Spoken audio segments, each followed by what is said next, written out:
Mesdames, Messieurs, bonjour. Très heureux de vous retrouver à partir de la station régionale de Constantine pour un Bonjour d'Algérie, qui fera un peu...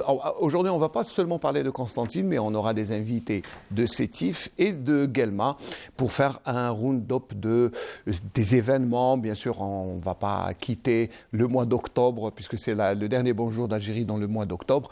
À partir de Constantine, bien sûr, il y aura d'autres. On va bien sûr continuer à parler du mois rose. Et là, en particularité avec une dame qui a un don de générosité extraordinaire, elle fabrique des prothèses mammaires pour les femmes qui ont subi une ablation du sein. Ça, c'est quelque chose d'extraordinaire et c'est unique en Algérie. On en parlera. C'est une expérience sétifienne dans la maison Dar Sabr avec Siham Louail. Ensuite, nous allons parler de dons de sang parce que aujourd'hui, c'est la journée nationale des donneurs de sang.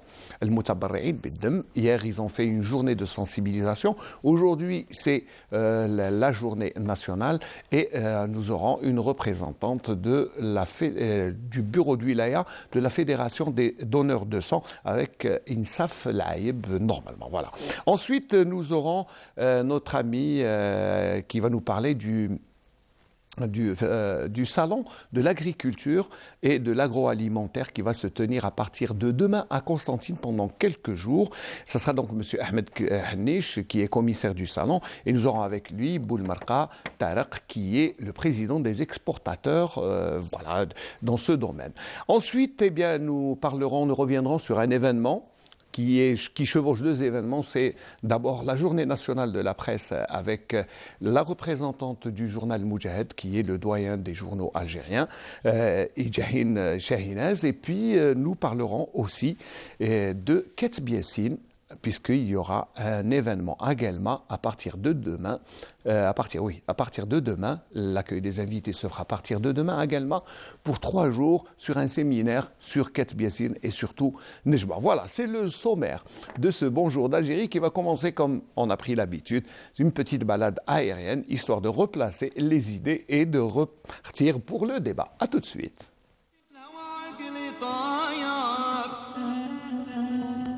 حين وصلت لمدينة الهوى عقلي طاير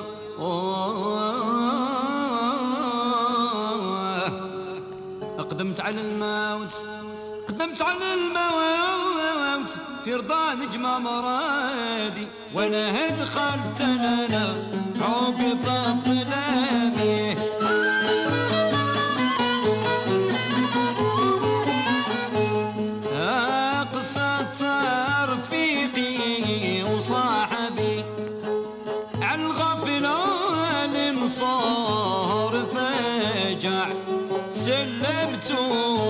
وقبل سلامي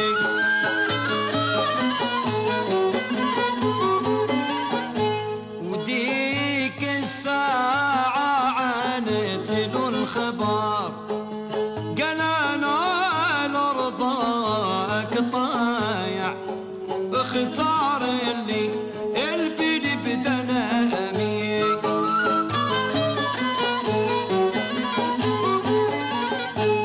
وسارنا ليها سنة بغي الشفار هي توعد كل جامع ودخلنا في رنيم طلامي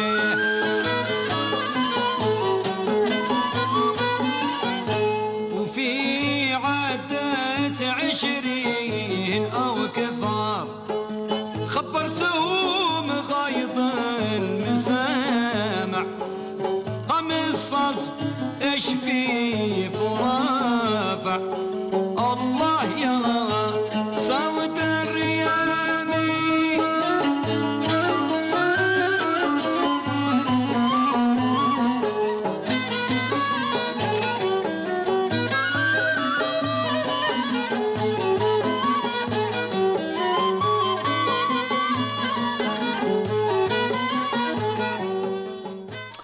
Voilà, donc petite balade qui, j'espère, vous aura plu sur les airs de la ville de la Passion qui nous passionne toujours. Voilà, alors on va bien sûr parler maintenant de prothèse mammaire avec Madame Siham Louail qui nous est venue de Sétif. D'abord, marhaba bik, merci d'être là. C'est la moindre des choses. Alors, donc, je vais expliquer d'abord ce que vous faites sommairement, puisque d'abord, vous êtes styliste, modéliste. Alors, le métier tech. Oui. Non, vous n'avez rien à voir avec tout ce qui est. Oui.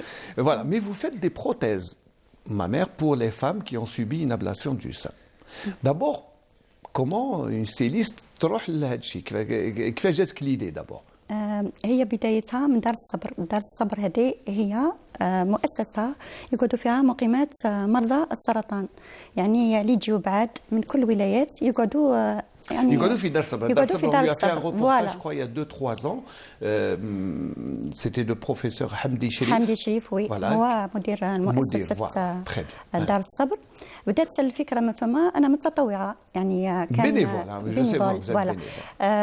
البروفيسور حمدي شريف مدير شغل ورشات هكذا، مدير باه اللي مقيمات فما النساء اللي فما بينحيو على الخاطر تاعهم. شغل وحده مريضه تقعد كان جو ولا تقلق، يعني كان الهدف تاعنا احنا نحيو لهم على خاطرهم. كنت فما متطوعه نهبطهم كموديليست، يعني نوري لهم هم مش رايحين يتعلموا ولا شغل يجمعوا C'était pour les occuper un peu باش voilà, c'était un peu de loisir. وحده مريضه هكذا حاجه صعيبه، يعني شغل انا جربتها وحسيت بهم، يعني حاسه بهم بزاف. يهبطوا فما بعد نوري لهم لي غوب الفساتين هكذا يلبسوا، تجيهم حاجه مش نورمال. شغل ديما حزينين، عندهم حزن. شغل انا خممت كمصمم ديما نصمموا حاجه اللي يلبسوها يروحوا بها قفطان كراكو، بصح كي تلبسوا ما تحسش بالانوثه تاعها. حبيت نصمم لهم حاجه اللي ترجع لهم الانوثه تاعهم، ترجع لهم البسمه تاعهم. هذا هي الهدف. هذا هو الهدف، يعني لوبجيكتيف سيتي ان بو باش تنسيهم من المرض تاعهم، ينساو المرض تاعهم. وحاجه كاين اللي مستأصلين زوج ثدي، يعني حاجه صعيبه وكاين اللي مستأصله وحده، كاينه تقول كاني نحس روحي معوجه، وحده تقول كاني كيما من حاجه صعيبه بزاف. واول وحده اللي صممت لها هي مستأصله زوج ثدي من مسيله، يعني كانت ما تخرجش لي 10 سنوات، ما تخرجش، ما عندهاش تخرج من الدار، ما تقدر تروح عرس، ما تقدر تروح تمشي هكذا، يعني صعيبه، يعني حاجه صعيبه. بعد بدات الفكره مع البروفيسور حمدي شريف اللي نقدم له التحيه. هو كان هذو لي بروتيز اللي نجيبوهم من الخارج يطيحوا لهم ثقال، شغل كي يلبسوهم ثقال وما همش مصممين على الثدي تاعهم اللي منحينه. تما كل مراه وعندها الخصوصيه تاعها، كل وحده والشكل تاع الثدي تاعها. كي لبسوهم قال لي لازم نلقاو حل هذا الفكره، يعني شغل تحيرنا عليهم بزاف. شغل مريضه تقاست ابتلاء، عافانا الله وعافاكم. زيد على هو سي ديجا يعني حاجه صعيبه. انا كمراه لازم نحس بهم، لان هذا المرض نقدر نصيبه انا، وهذا المرض ماهوش حاجه اللي يعني قادر يجي للناس كامل، يعني ماهيش حاجه اللي واحد بعيد عليها. من بعد صممت، بديت بها هي الاولى، درت الفكره، يعني كانت 3 أشهر وانا نخدم فيها ونصمم، يعني نهز قياس تاع وحده ونجرب بنشوف القياس به يطيح كيما الثدي الايمن مش كيما الايسر، كل واحد والثدي تاعها. صممت لها، بديت لها، عيطت لها، هبطت درت لها زوج. شوف الفرحه تاعها تبكي، قالت لي رجعتيني يا امراه، رجعتيني الانوثه تاعي، يعني ولات حاجه اخرى. ثم تحمست، شغل واحد تفرح دير حاجه، شغل البستان نديروا زهره، تفتح هذيك الزهره يتفتح يولي بستان ورود. يعني بديت انا عجبتني الفكره، قعدت فما وحتى يعني وليت ما نرقدش في الليل، نخمم كيف نفرح اللي مرض الاخرين. بعد بدات الفكره، بدات من دار الصبر، ومن بعد انتشرت الولايه سطيف، يعني تقول هاي خدمت لي شوفي كيفاني رحت للعرس، يتصلوا بعضهم روحي سيرتو لك كان عادوا مع بعضهم في ميم بيريود يديروا لي سيونس دو كي تروح هكذا تقول هاني درت هكا، تقول هاني عدت نروح للعرس، ويعني فرحه كبيره. بقات في ولايه سطيف، بعد خرجت حتى خارج ولايه سطيف وحتى خارج الوطن، يعني يتصلوا بيا، يتصلوا بعضهم الناس بلي استاذات خدمنا لي بروتيز، وحتى هما خفاف، يعني سي سورتو سا، سي باسكو هي باسكو لا بروتيز خفيفه و بلوس الي ادابتي، تما جايه سبيسيالمون بور تما على القيس، ماهيش زايده ولا ناقصه. ندير لك اخ اسماعيل معلومه، لي بروتيز اللي يجيبوهم تجي غير هنا، جمع المراه ومش هنا، جمع المراه ايضا بالجنب، يعني كي تلبسها تروح الى حتى ميم كي تحط الذراع تاعها تحس روحها لا هنا كان عندهم فراغ ما تلبس لان شوف المراه تلقاها مخبيه على ساعات على اهل الزوج تاعها دي فوا مخبيه يعني على ناس تقول لك ما نقدرش نروح العرس لازم يشوفونيش صح كي دير هذه تحسها خفيفه وما تبدلها الشكل تاع الثدي ما في اللمس ولا تحسها باللي ما هيش.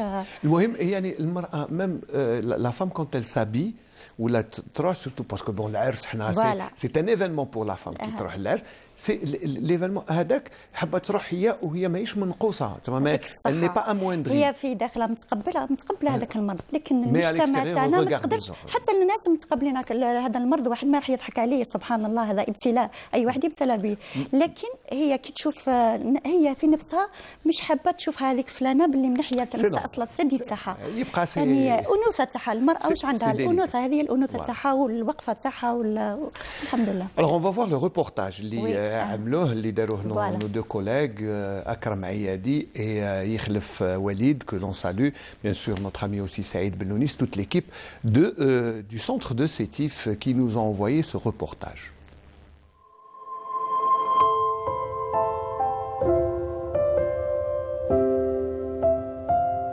هي الفكره نتاع هذو لي بروتيز نسب الفكره اللي جاتنا على دار الصبر حلم ومنها جانا الحلم هذه باسكو جانا من حيره تاع المرضى احنا عايشين مع المرضى شفناهم متحيرين لابارات كي في سون بروتوكول كومبلي شيميوثيرابي شيروجي راديوثيرابي اللي طون فان دو تريتمون مروحه لدارها فرحانه خلصت التريتمون بصح رايحه تريست حازنه باسكو مرة كي قالت لي راني مرة بصح مروحه للدار نص مرة باسكو الثدي تاعها في زوج ما عندهاش. الحيره هذه وصلت خلاتنا باش احنا كنا نصيبوا مدام عطينا لهم كل شيء في دار الصبر زيدوا نعطيهم حاجه يروحوا بها باش يروحوا فرحانين. مش عيطك الساعه السيده سهام لوعي اللي هي متطوعه دائمه في دار الصبر عطيتها قلت لها عندك شهر في يدك لازم تلقي فكره باش لي بروتيز اللي يكونوا يعني اولا كونفورم سور لو ميديكال كونفورتابل اي سور ميزور. كنت نعاني ودرك الحمد لله انا حاسه بالراحه كان عيانه يا ذوك الحمد لله كي درت هذه راني حاسه بروحي فرحانه وروح لداري فرحانه وربي يحفظها ان شاء الله وربي يرفد البلاء.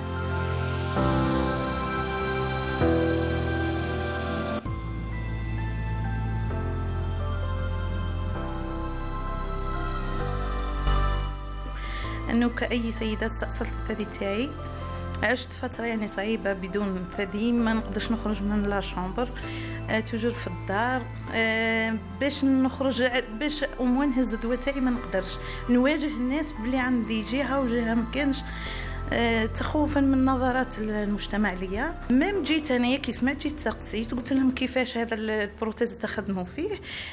توجهت للسيده قاست لي هزت المقاس تاعي وخدمت لي يعني ما نكذبش عليكم انا كنت دايره السيليكون ما قدرتوش ما نقدرش حتى نمشي به. الوزن تاعو كان غير طبيعي مع الجسم تاعي انا يعني نتوجه لاي سيده واي انسه جربت هذا الاستئصال تاع الثدي وعشت هذه تجربه تاع المرض ان تتوجه هنايا وتدي هذا البروتيز خفيف ما شاء الله تعيش يعني حياه طبيعيه كانها لم تستأصل الثدي تاعها. ان برودوي درك اللي راهو يعني اون بلان اكسبانسيون. Donc la demande est très grande. Nous avons une très grande qui vient de toutes les wilayas et même en dehors du pays. Donc حنا دركا دار الصبر وحتى ما تقدرش تتم بالمجانيه هذه gratuitement.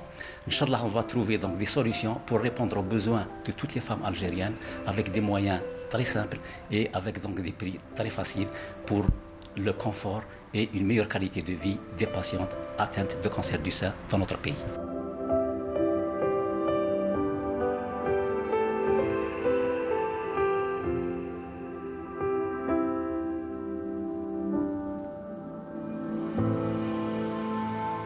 Voilà, très beau reportage, hein, avec beaucoup d'émotions, surtout les témoignages.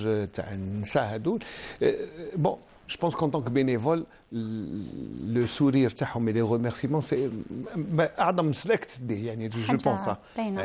كما نقولوا الحمد لله اللي سخرني ربي عطى لي هذه الفكره اللي فرحت بزاف مرضى وخدمنا يعني خدمت قريب 400 ثدي اصطناعي. Depuis combien de temps يعني ملي بديتي فيه؟ ملي بديت شهرين هكا.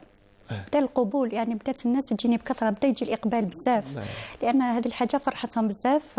يعني والحمد لله كما نقولوا اول واحده في الجزائر خمت تصمم Ça c'est une première, il faut dire que c'est une première. D'abord اللي تكون في لو ميتي تاعك ستيليست موديليست وراحت لهاد لي بروتيز مامير. Bon, il faut dire que c'est quelque chose de mais au-delà du fait que bon qu'il là mais donc vous allez avoir beaucoup de demandes. كيف راح ديري؟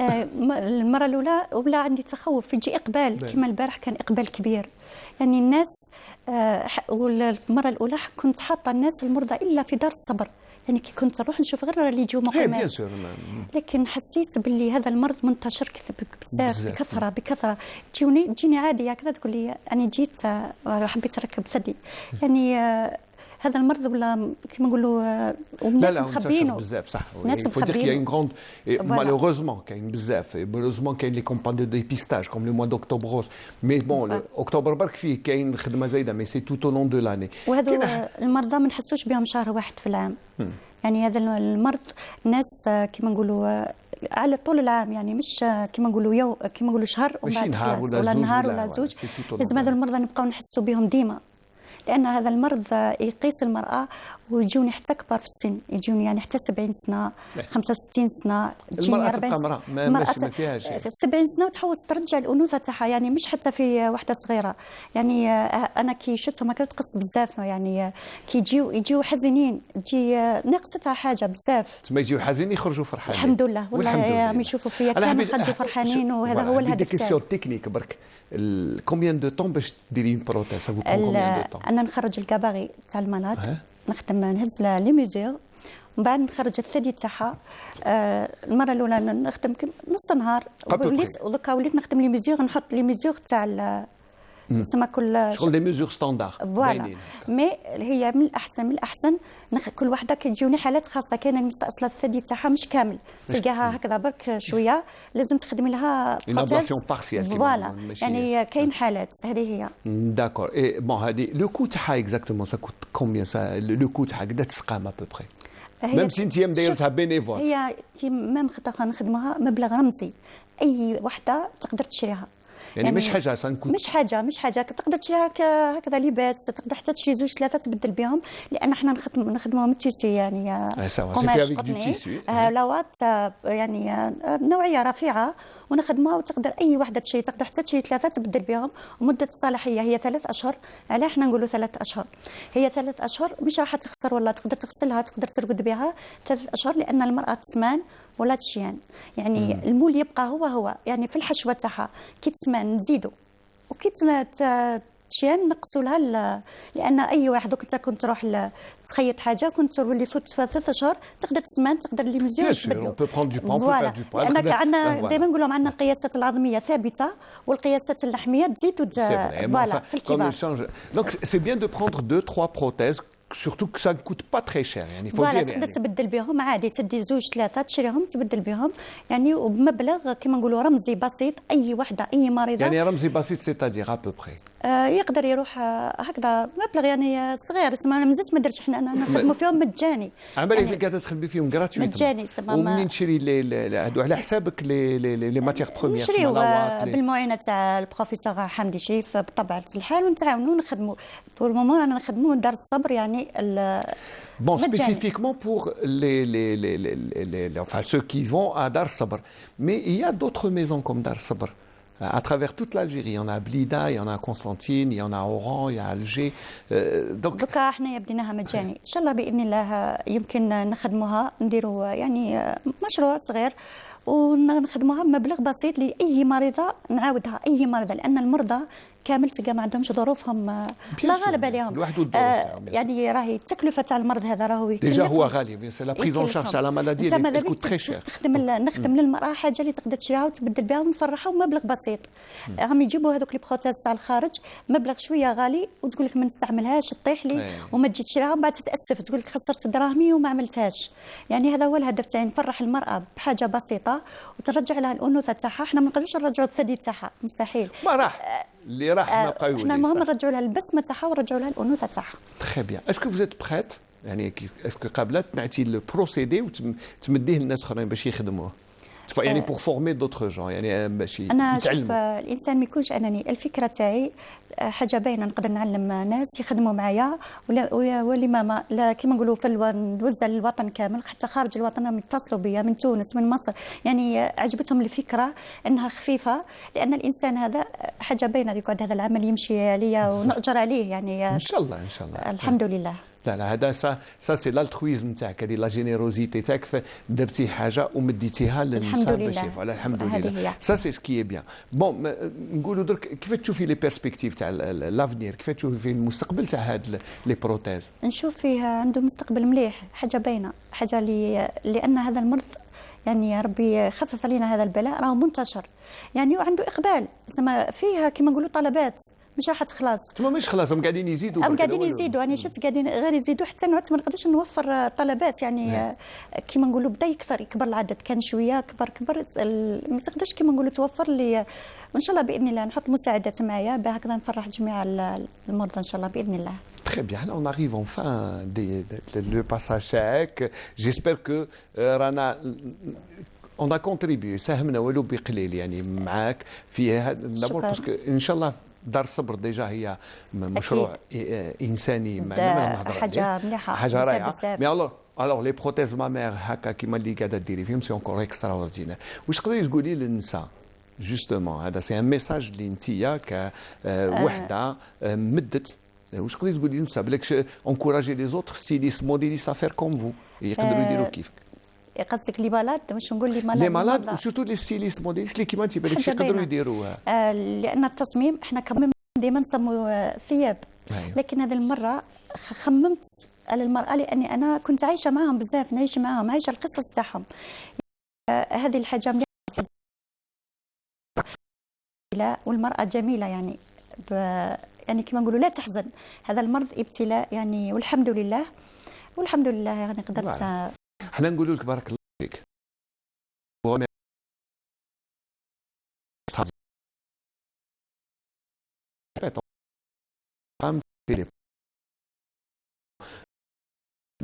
Beaucoup de bon cœur et en train de rendre aux femmes.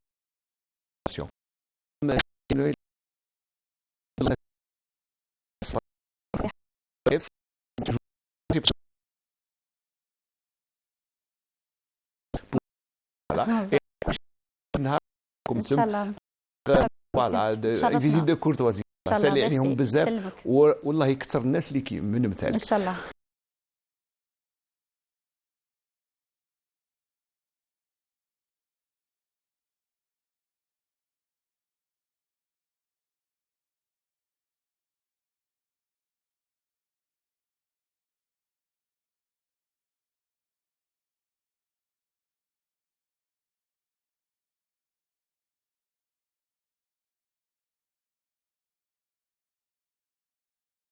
بعد الإصابة بمرض سرطان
mais bien de nous remémorer qu'il y a une maladie qui sévit, qui s'appelle le cancer du sein, qui touche les femmes, et c'est pour ça que octobre est consacré. Bon, je remercie bien sûr mes deux collègues, plutôt mes trois collègues qui sont assétifs, Akram Ayadi, Yekhlef Walid et Saïd Belounis, qui nous ont fait du bon boulot pour nous permettre aussi de lever un peu la lumière sur la wilaya de Sétif, ce qui se fait en matière de sensibilisation. On va revenir à Constantine, mais on va parler de don de sang, puisque aujourd'hui c'est la journée nationale du don de sang. Hier, il y a une opération de sensibilisation et de collecte de sang, parce que chaque année, chaque jour que Dieu fait, les hôpitaux ont besoin de sang, et là, on appelle toujours à la générosité des autres, de ceux qui sont en bonne santé. Il ne faut pas qu'ils oublient qu'un petit geste peut sauver une vie.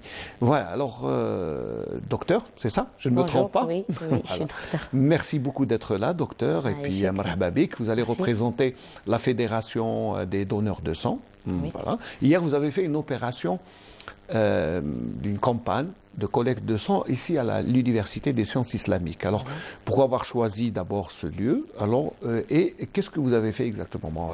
On a compris que vous allez demander aux étudiants de donner de leur sang. Voilà. Bonjour monsieur, alors je suis docteur Al-Aïb, médecin à l'Université islamique de Constantine. Donc on avait organisé une journée, c'était en fait un séminaire. Il y avait plusieurs conférences qui s'organisaient en même temps que dehors, il y avait une sensibilisation, donc c'était dans le couloir de l'Université islamique. Donc il y avait un don de sang. Donc il y avait le CTS de Constantine, il y avait beaucoup de fédérations qui sont responsables de dons de sang. Donc, il y avait une sensibilisation vis-à-vis de l'étudiant, vu qu'on a un grand nombre d'étudiants. Ah oui, l'Université des sciences islamiques est quand même assez remplie. Donc, on leur a présenté les bienfaits du don de sang. On ne le dira jamais assez que donner du sang, ça permet de mieux. Pour le corps, il faut expliquer. Docteur. Exactement. Donc, on leur a justement expliqué que quand ils donnaient leur sang, ils allaient se sentir mieux. Et qu'ils allaient être moins exposés à beaucoup de maladies.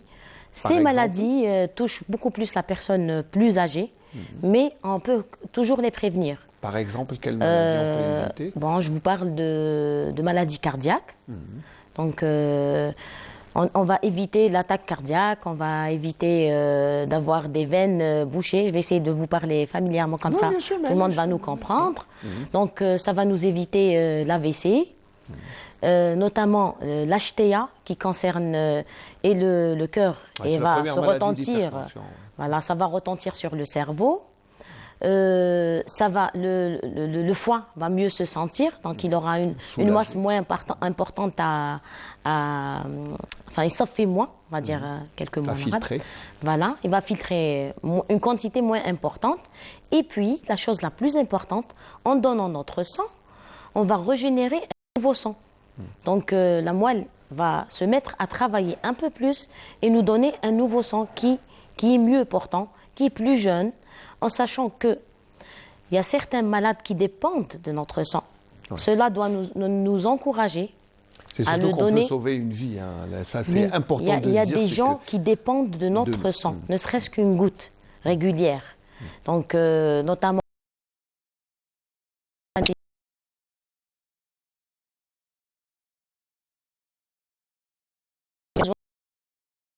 pour vivre. Il est indispensable à leur vie. Et ils ont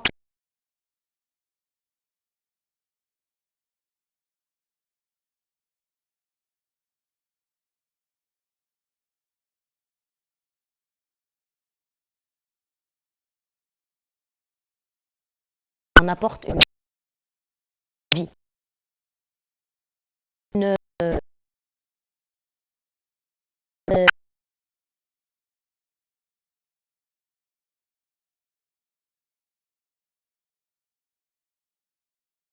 Très nombreux, moi-même qui suis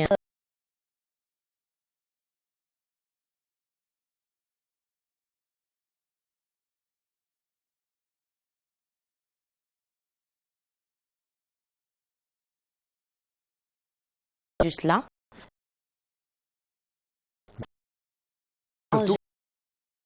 ne peut qu'accepter. Accepter.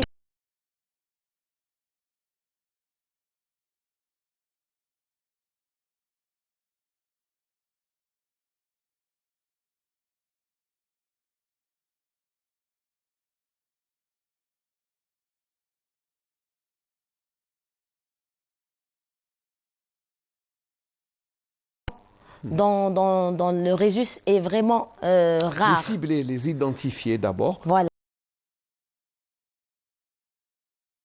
On peut donner plusieurs fois par an son sang. Oui, je crois sans avec une problème. périodicité de 2-3 mois, c'est ça? Bon, monsieur, pour les hommes,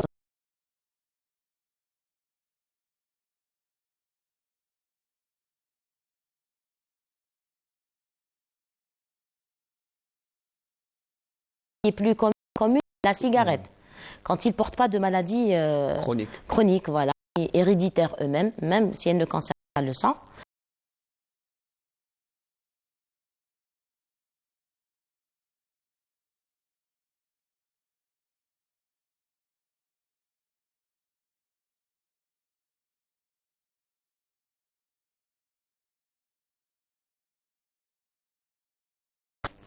Ils ne peuvent pas aller donner leur sang comme ça quand il y a le camion avec le sang.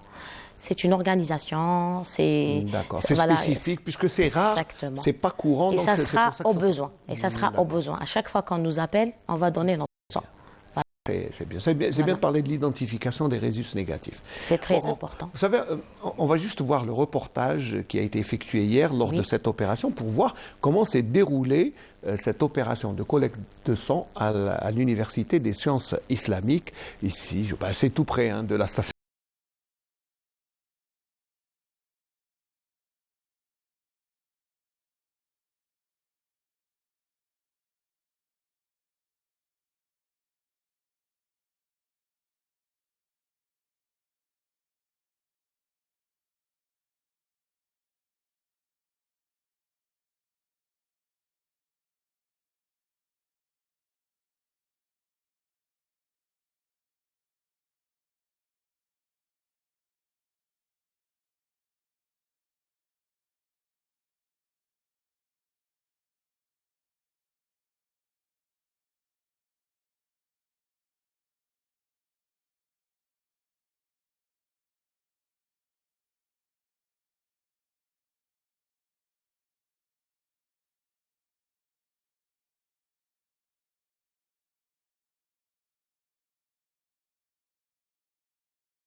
de sang, eh bien, tout le monde en parle Positivement. voilà, positivement, c'est ça, c'est ce qu'il faut. Hein.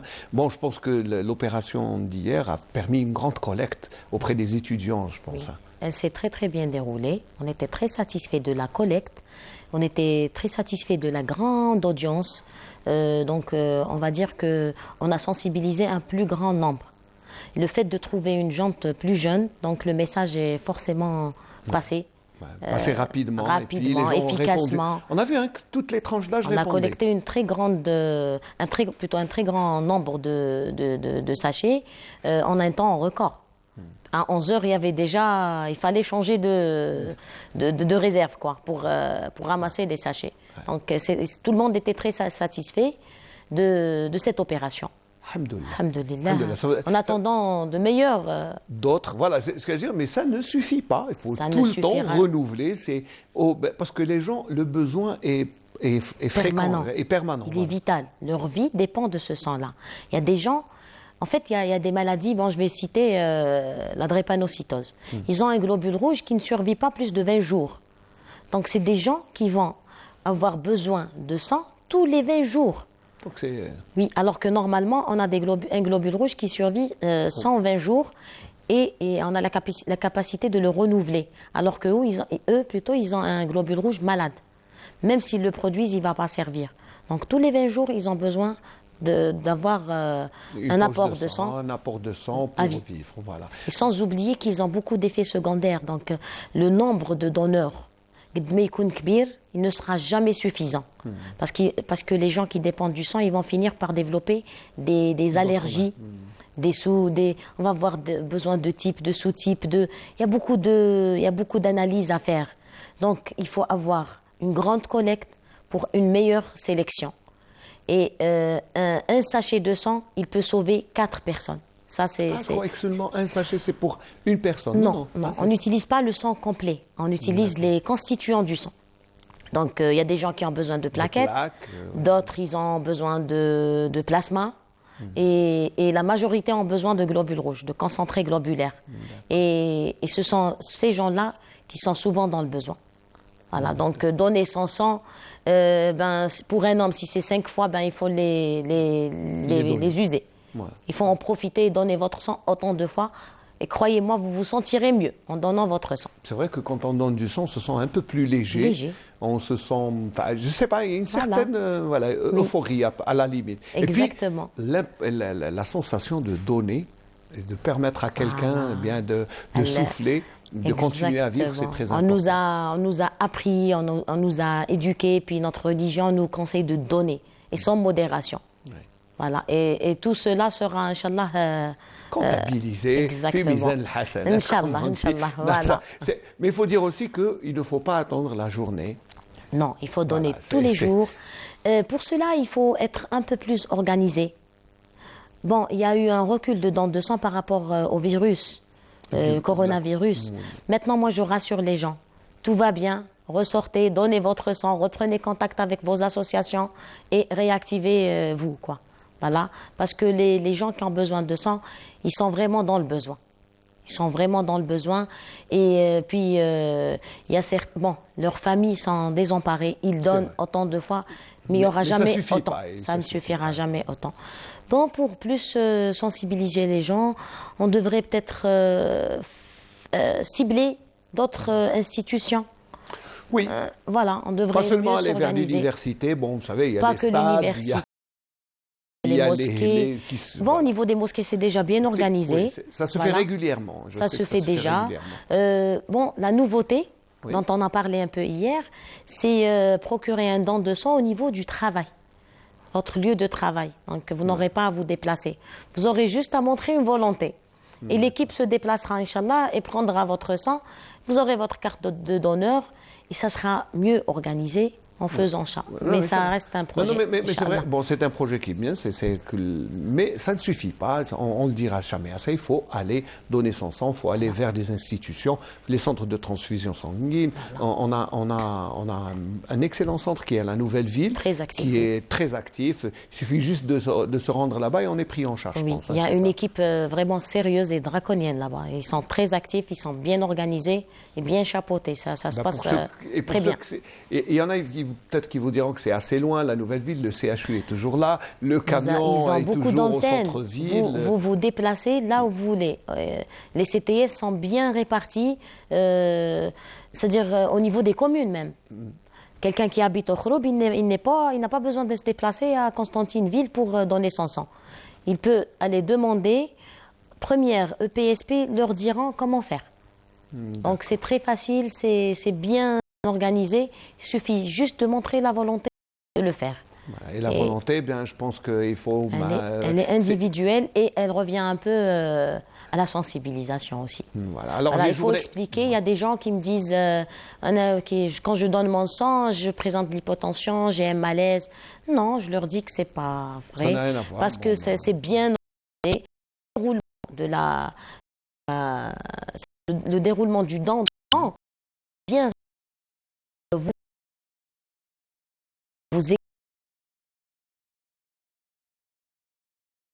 à toi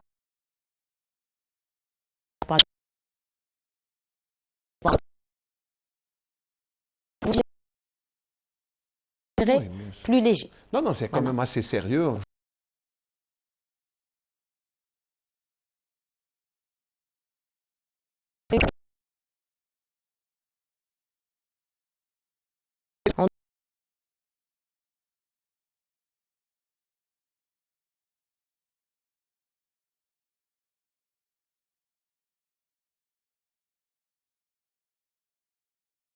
On doit y penser tout le temps, même dans notre fonction. C'est-à-dire, même si on est penché vers d'autres, on a beaucoup de mais travail. on doit penser à ces gens-là qui ont vraiment énormément souffert ces dernières 2 années-là passées. Très bien. Et on sait que aujourd'hui, c'est la journée mondiale. Nationale. Nationale, oui. La journée mondiale, c'est le 14 juin. 23 juin. 14 juin, je pense. C'est au mois de juin. Ça, c'est au mois de juin. Au mois de juin, et je sais que l'année prochaine, l'Algérie organisera la journée mondiale ici en Algérie. Et on est en train d'œuvrer pour que ça se passe, Inch'Allah, à Constantine. Inch'Allah. Pourquoi?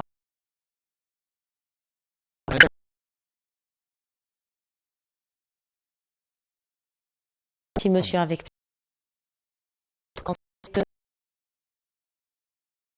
et rapprochez-vous du premier centre sanitaire de dons de sang. Beaucoup de gens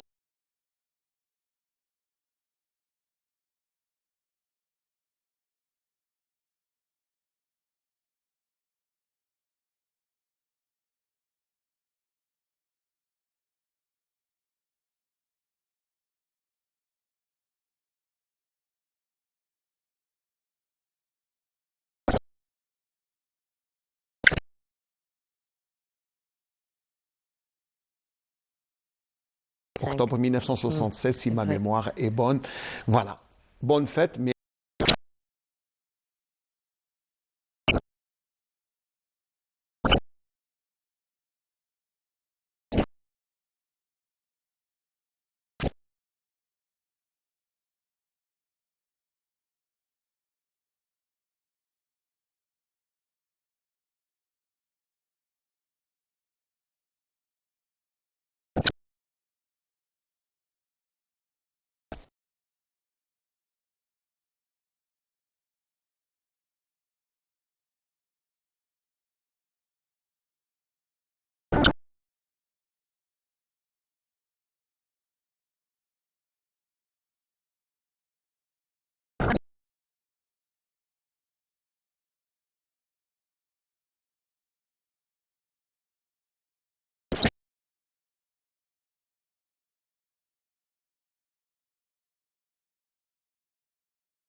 les rencontres يعني بدينا نتلاقاو ونعاودوا نتلاقاو بعد غياب دام أكثر من عامين، والمستجدات هذو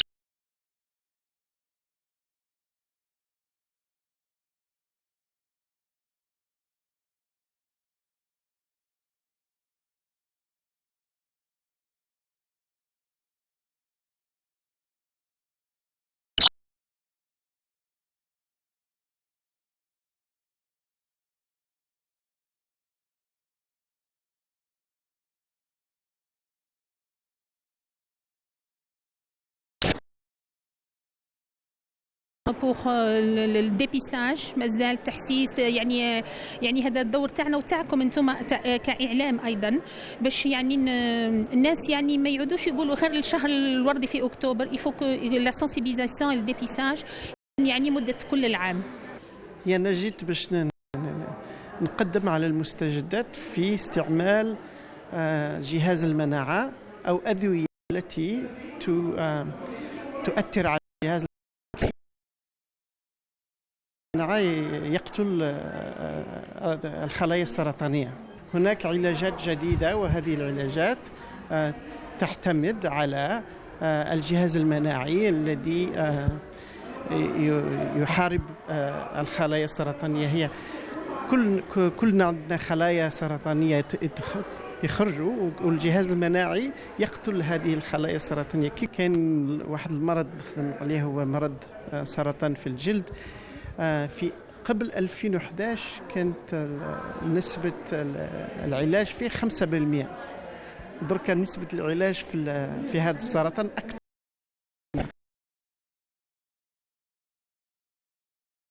تطور كبير في العلاج، وإحنا اليوم راح نتحدثوا في المداخلة تاعي تحدث على هذا التطور. ما نقدرش نعطيو جميع الأدوية، لكن الأدوية اللي قاعدة درك تتطور وتعطي في نتائج تخلي المرض يولي مرض مزمن بالنسبة للحالات اللي متطورة. الأدوية هي الإيمينوثيرابي والثيرابي سيبلي، اللي هي يقولوا أدوية موجهة، والاستعمال تاع هذه الأدوية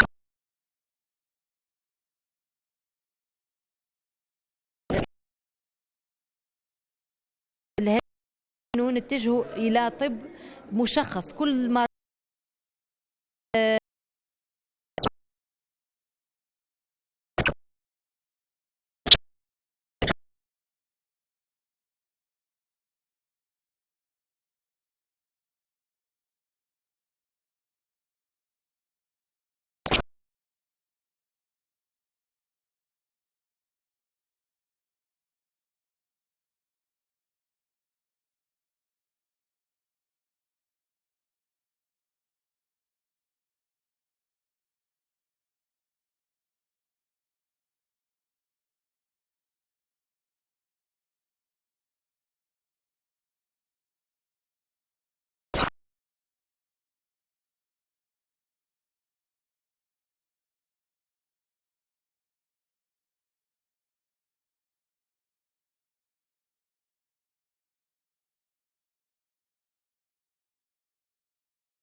حاجة مليحة والحمد لله، يعني قايمين بنا كلش كاين الحمد لله. والله كلش كاين كلش، ومهما المعاملة مليحة والله يرضي عليهم إن شاء الله.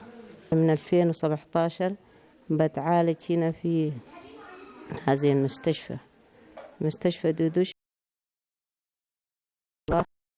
وجدت كل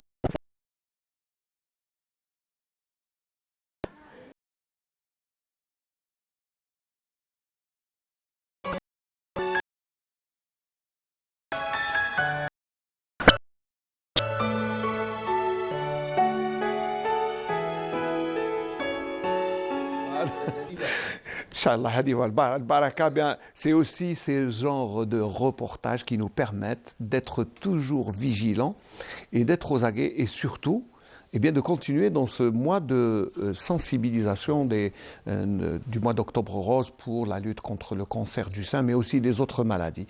C'est toujours bon de se souvenir qu'il y a des gens malades qui souffrent dans le silence, qui ont des besoins. Des fois, un sourire suffit. Pas seulement de l'argent, pas seulement des médicaments, mais des fois une petite oreille attentive peut apporter beaucoup de bien, surtout pour ces maladies.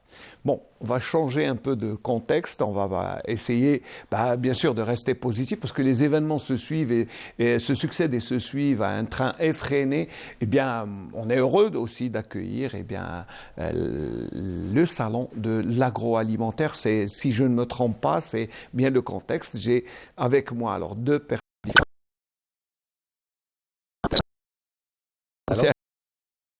Du salon, pardon, je dis toujours festival parce qu'on dit commissaire du salon agroalimentaire Agro-Est qui va commencer demain. Merci Ahmed Hanniche d'être là. Merci de votre invitation. Bonjour à tous nos chers téléspectateurs. Voilà, très bien. On va présenter notre ami qui est avec vous, qui est Tarek Boulmarka, qui est le président de l'association des exportateurs. C'est ça. C'est ça, l'association nationale des exportateurs algériens. Donc, très important de parler dans le domaine de l'agroalimentaire et de l'exportation de nos produits qui sont quand même assez valorisés à l'extérieur. Donc, présentez d'abord votre...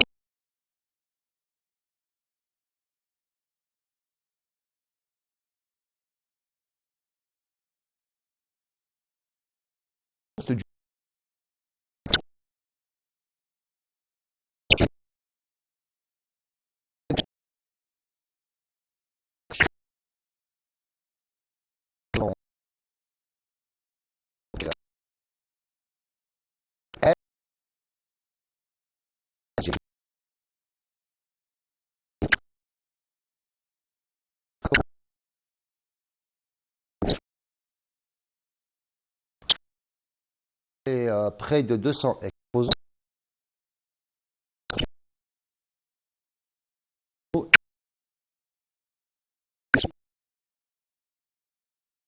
Pour la première fois dans la région de l'Est algérien. C'est vrai qu'habituellement, ce salon se tient à la capitale. Non, c'est la première idée, c'est le premier salon dédié à la région de l'Est algérien. C'est d'ailleurs sur une demande insistante de la part des professionnels, y compris M. Tarak.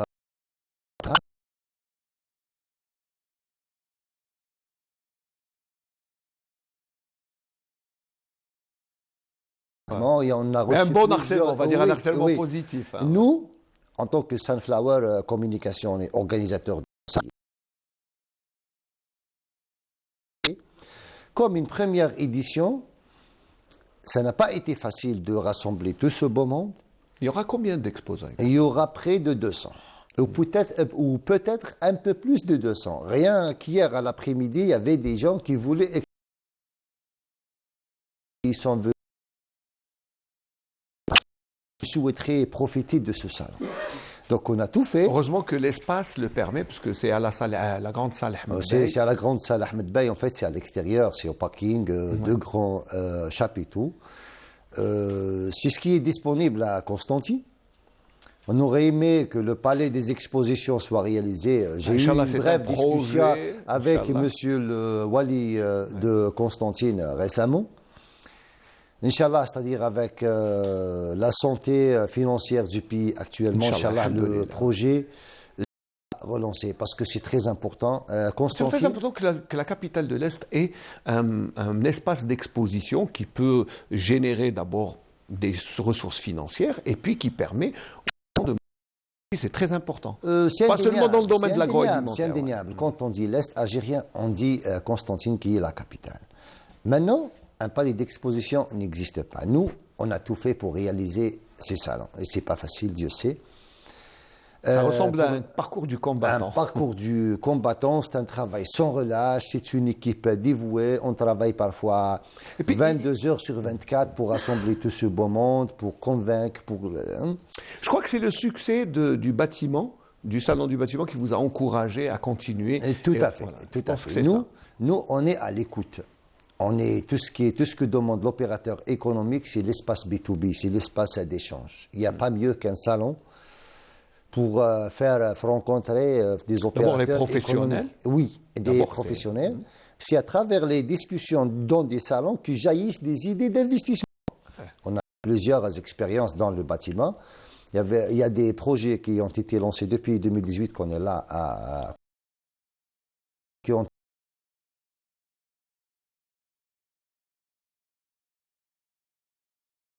beaucoup de dynamique. Je répète encore une fois, la région de l'Est, pourquoi? On est le seul organisateur de salons dans cette région. C'est une région qui a été longtemps délaissée, bien qu'elle recèle, donne d'énormes potentialités. Les potentialités sont énormes. On va en parler bien sûr avec M. terrains, vous allez voir. Mais pour l'export, il y a des infrastructures.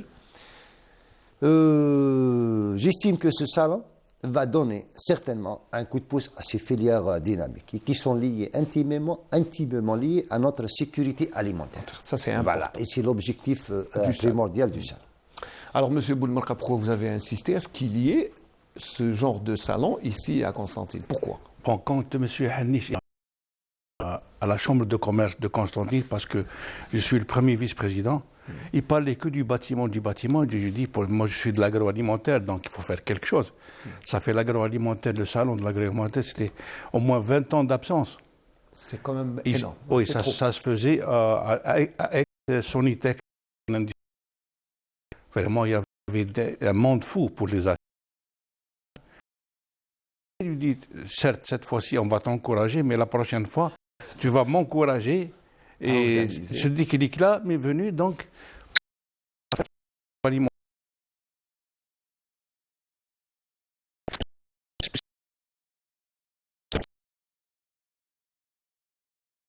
au moins, de l'élan à toute opportunité. Et alors, ce genre de salon pour les professionnels, au-delà des rencontres B2B, comme on dit, bon, c'est face à... Mais qu'est-ce que cela donne aussi comme opportunité? Une vision, une projection à long terme ou bien à court terme. C'est-à-dire que quelqu'un qui a une idée, qui veut faire un projet, donc il regarde son voisin, ce qu'il fait, soit il essaie d'améliorer, soit il essaie de copier, hein, au moins... au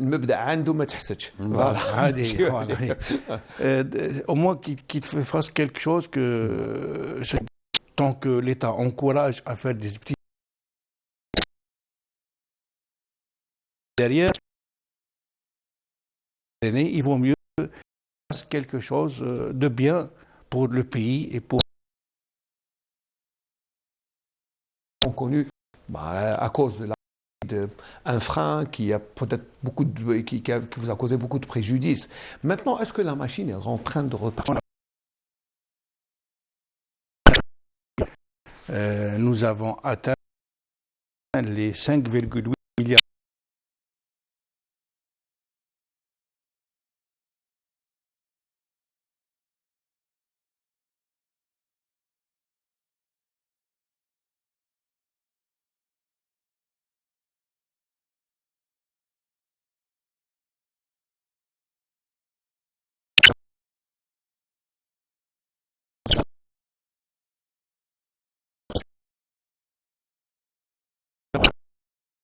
Agroalimentaire. Il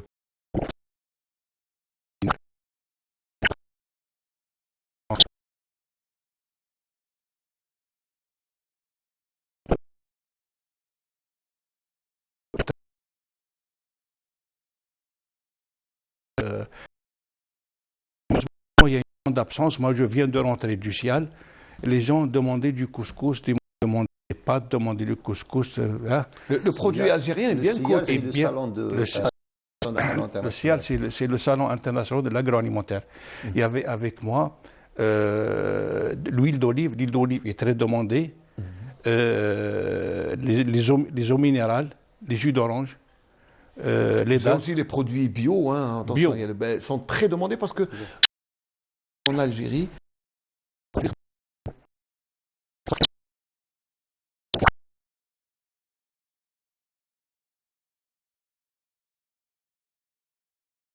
même comparativement à l'emballage et la finition du produit, c'est comparativement à l'Europe. Hein. Je crois que oui, que c'est un produit qui a sa place dans le marché mondial, hein, le produit algérien. Parce que quelqu'un qui veut investir en Algérie, il ne va pas faire du bricolage, il doit faire quelque chose de bonne qualité.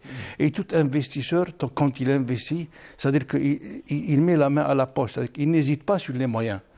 Donc c'est ça que... Il faut dire aussi qu'il y a une batterie de textes, de lois qui permettent et qui aident l'investisseur et qui... je pense surtout les dernières lois sont faites pour justement booster la petite industrie, la moyenne, et tout cela rentre dans le cadre de l'économie nationale. Oui. Voilà. Bon, je pense que c'est ça. Si, Ahmed, je peux te permettre de pas appeler Ahmed parce qu'on est collègues quand même, on a un peu travaillé ensemble. Donc, un salon, au-delà des participants, des rencontres, est-ce que la dynamique que génère un salon comme ça, dans n'importe quel domaine, est extraordinaire. Moi, j'ai vu un flux incessant dans ce genre de salon. Oui. L'idée primordiale d'un salon, ce qui me plaît d'ailleurs et ce qui plaît à tout investisseur, à tout travailleur, quand il y a un salon, quand il y a des participants à un salon, on a la première idée, c'est que ce pays travaille, c'est que ce pays avance. C'est ça déjà le premier point qui fait plaisir. L'indice révélateur qui fait qu'on est là, on travaille. On est présent économiquement parlant. Il y a ce qu'il y a, mais on essaye d'avancer. Parce que même une entreprise, quand elle vient au salon, elle a des objectifs. Et il y a certes des difficultés. Ils cherchent toujours à les transcender, à les dépasser et à se donner encore plus d'avantages. Et l'intérêt suprême, c'est l'intérêt du pays. Quand on travaille ensemble, quand on avance ensemble, soit entre Algériens et Algériens, le PPP, le partenariat public-privé qui a quand même démarré, qui connaît... Ce qui est important, hein, oui, c'est les nouvelles directives. Et qui connaît un succès. Moi, je félicite et je regrette des choses. Dans les entreprises publiques, il y a des dirigeants, il y a des responsables qui travaillent et qui foncent vers la création de richesses. Il y a certaines autres réticences. C'est parce que c'est nouveau. Hein. C'est mon appel. Ouais. Un responsable d'une entreprise publique doit se considérer comme un opérateur économique. Économique surtout après la dépénalisation de l'acte de gestion. Maintenant, l'acte de gestion est dépénalisé. Donc, vous n'avez rien à craindre. Avancez. Tenez la main à ces petits privés. Parfois, ils sont petits. Ils veulent s'appuyer sur une expérience d'une grande entreprise publique. C'est vrai que l'expérience, elle est là, dans le domaine de la gestion, de la création. C'est vrai que... Aujourd'hui, je crois que c'est la voie optimale. Et la voie adéquate. Oui, adéquate pour pouvoir lancer. Parce qu'un privé a toujours des craintes et tout. Il se dit, moi, je vais m'appuyer sur une entreprise publique qui a un vécu. Mais le privé, il a cette dynamique. Il veut avancer. Donc, à travers cela... Et vous n'êtes pas sans savoir que le président, dans le dernier conseil des ministres, a annoncé des mesures très incitatives. Oui. Et c'est-à-dire, on est allé jusqu'à ce que le privé peut créer des zones industrielles et des zones d'activité. Ça, c'est immense. Ouais. Donc, il y a la volonté politique, il y a le président qui appelle les gens à travailler et qui appelle les administrations à lever les obstacles qui ont toujours constitué un obstacle majeur, soit dans le secteur de l'agriculture, de l'agroalimentaire, dans tous les secteurs, il y a des gens qui travaillent. Ouais. Il y a des gens qui travaillent. Et surtout bien insister sur les facilitations, parce que c'est très important pour permettre aux opérateurs économiques privés de travailler et de donner... Bon, je pense que ce genre d'initiative, ce genre de loi, ce genre d'instruction, doit vous réjouir, vous, en tant qu'opérateur d'abord privé et aussi responsable de l'association des exportateurs. Bien sûr, à haut niveau, les décisions sont bien garnies, c'est-à-dire que sont bien dictées. Mais à la base, c'est très difficile l'application. L'application, elle est mal interprétée. Des fois, elle est difficile. Oui. Elle est difficile. Moi, je vous dis, en tant qu'exportateur ou bien en tant qu'industriel, c'est que on souffre avec les banques, nos banques. C'est vrai qu'il y a un système à revoir, bon pas à revoir, mais les banques devraient aussi appuyer, accompagner les opérations d'exportation, comme elles le font. Bon, ben. Voilà, actuellement les opérations d'exportation, l'exportateur il a un tout petit souci, c'est-à-dire qu'avec la Banque d'Algérie, la rétrocession des devises, et aussi, comme a dit M. Hanish, l'acte de dépénalisation, parce qu'un exportateur, c'est pas facile d'aller exporter. C'est comme un vagabond qui c'est une aventure, on va dire. C'est une aventure, ouais. il est à l'air libre, il est lâché à lui-même. Donc moi, quand j'ai fait ma première opération d'exportation, j'ai fait des salons, j'ai fait le porte-à-porte en France, en Espagne, en Belgique. Ma première expérience, c'était en 2003, quelqu'un qui vient pour me prendre une palette. Donc, et aussi, il faudrait que je me sacrifie, que je donne des gratuités, parce que c'est faire la promotion. Voilà, la promotion de nos produits. Aller à l'étranger, il faudrait bien faire attention, mais c'est une aventure. Bon, pour rester dans le contexte, parce que là c'est un autre domaine, voilà, oui, mais on va essayer. Bon, beaucoup plus ce qui nous intéresse, nous, c'est de parler du salon Agro-Est, voilà. Mais c'est bien de souligner les soucis qui vous permettront d'honorer d'abord l'Algérie, notre pays. Bon, vous savez, le temps passe très vite, donc vous avez deux minutes. Qui jaillissent la lumière. Donc, Inch'Allah, vous avez deux minutes. Pour clôturer ce débat, vous avez 2 minutes. Si vous avez un message à faire passer, d'abord peut-être qu'on va inviter les gens à venir visiter le salon. Mais... Bon, j'invite tous les opérateurs à venir visiter le salon, comme ça ils auront beaucoup plus d'idées, ainsi que les consommateurs pour voir le produit algérien qui est une fierté actuellement. Nous avons toute une variété de produits, au moins que pour relancer l'économie et encourager les investisseurs. Très bien. Ahmed Hanish. Je remercie d'abord Canal Algérie pour cette invitation, pour ce travail de service public. J'invite tous les opérateurs algériens et étrangers pour venir visiter ce salon, pour voir l'Algérie qui avance, pour voir l'Algérie qui travaille, pour voir ces gens, ces Algériens qui transcendent les difficultés et qui essayent toujours d'avancer pour ce pays. Alhamdoulilah. Bon, on va terminer sur cette note positive. Ouais. Vous savez, c'est un salon, c'est d'abord un espace de rencontre, c'est bien. De la discussion jaillit la lumière, des échanges, bien on peut trouver des projets. C'est pour ça, bien nous vous encourageons. Bonne réussite. Merci Monsieur Hanish. Je rappelle que vous êtes commissaire du salon international pour des agroalimentaires. C'est un peu long, hein, c'est un peu long, mais bon, il faudrait que je refasse. Monsieur Boulemarka Terk, président de l'Association nationale des exportateurs. Merci d'avoir répondu à notre invitation. On vous souhaite bon courage pour avoir fait le déplacement ce matin. Je vais vous offrir une chanson bien de chez nous, de Constantine, avec Wassim Benyazar, Leila. وانتي توجور في البال من غيرك يا السمرة ما بقى لي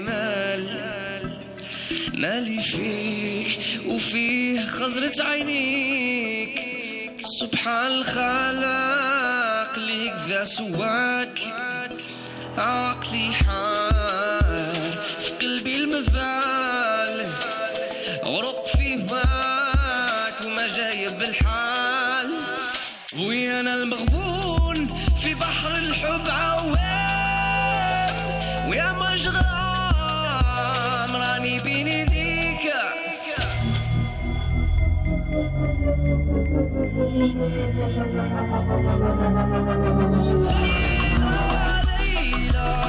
للروح يا الفاني ليلى ما تولي تاني ليلى غرامك عياني ليلى بالك تنساني ليلى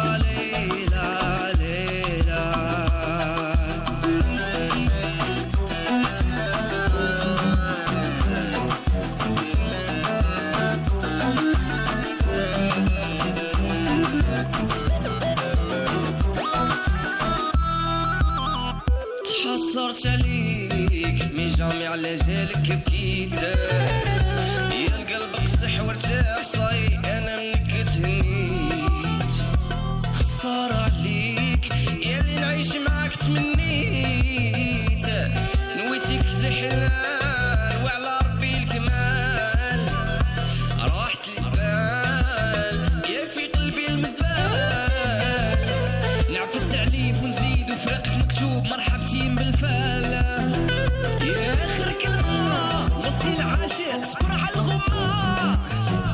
والشرع الله ما فيه عدا مليان بركة والهنا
Voilà, et Wassim Benizar avec son tube de l'été. On est encore en été parce qu'il fait toujours chaud, même au mois d'octobre.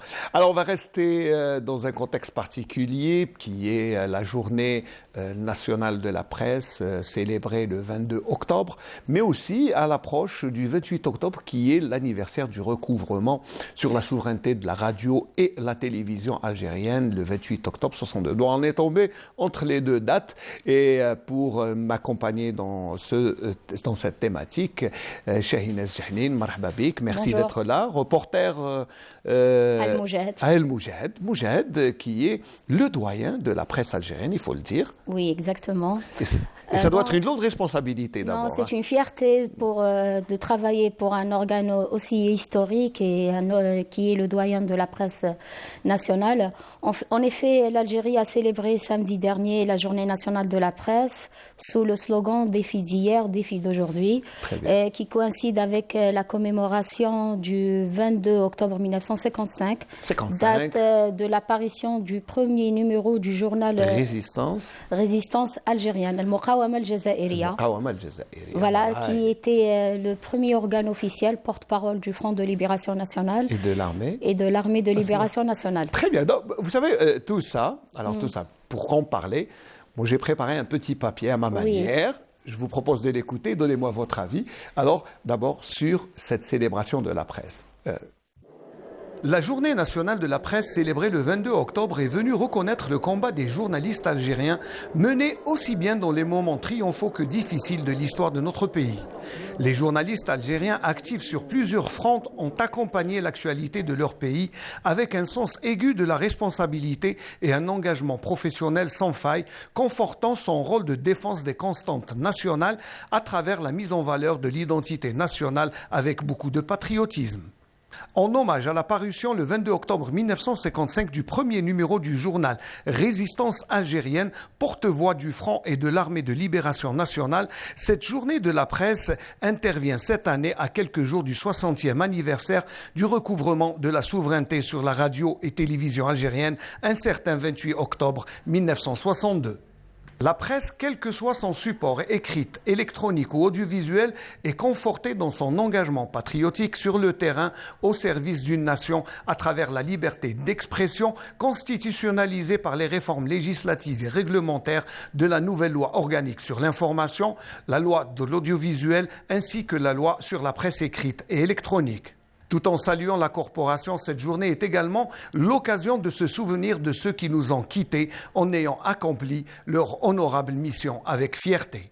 Le 22 octobre, tout comme le 28 octobre, sont des dates hautement symboliques dans la vie de la presse algérienne qui continue à enrichir les acquis de la presse démocratique par le biais d'un dévouement indéfectible à la nation et une fidélité au message des chouhada qui se sont sacrifiés pour une Algérie libre et souveraine.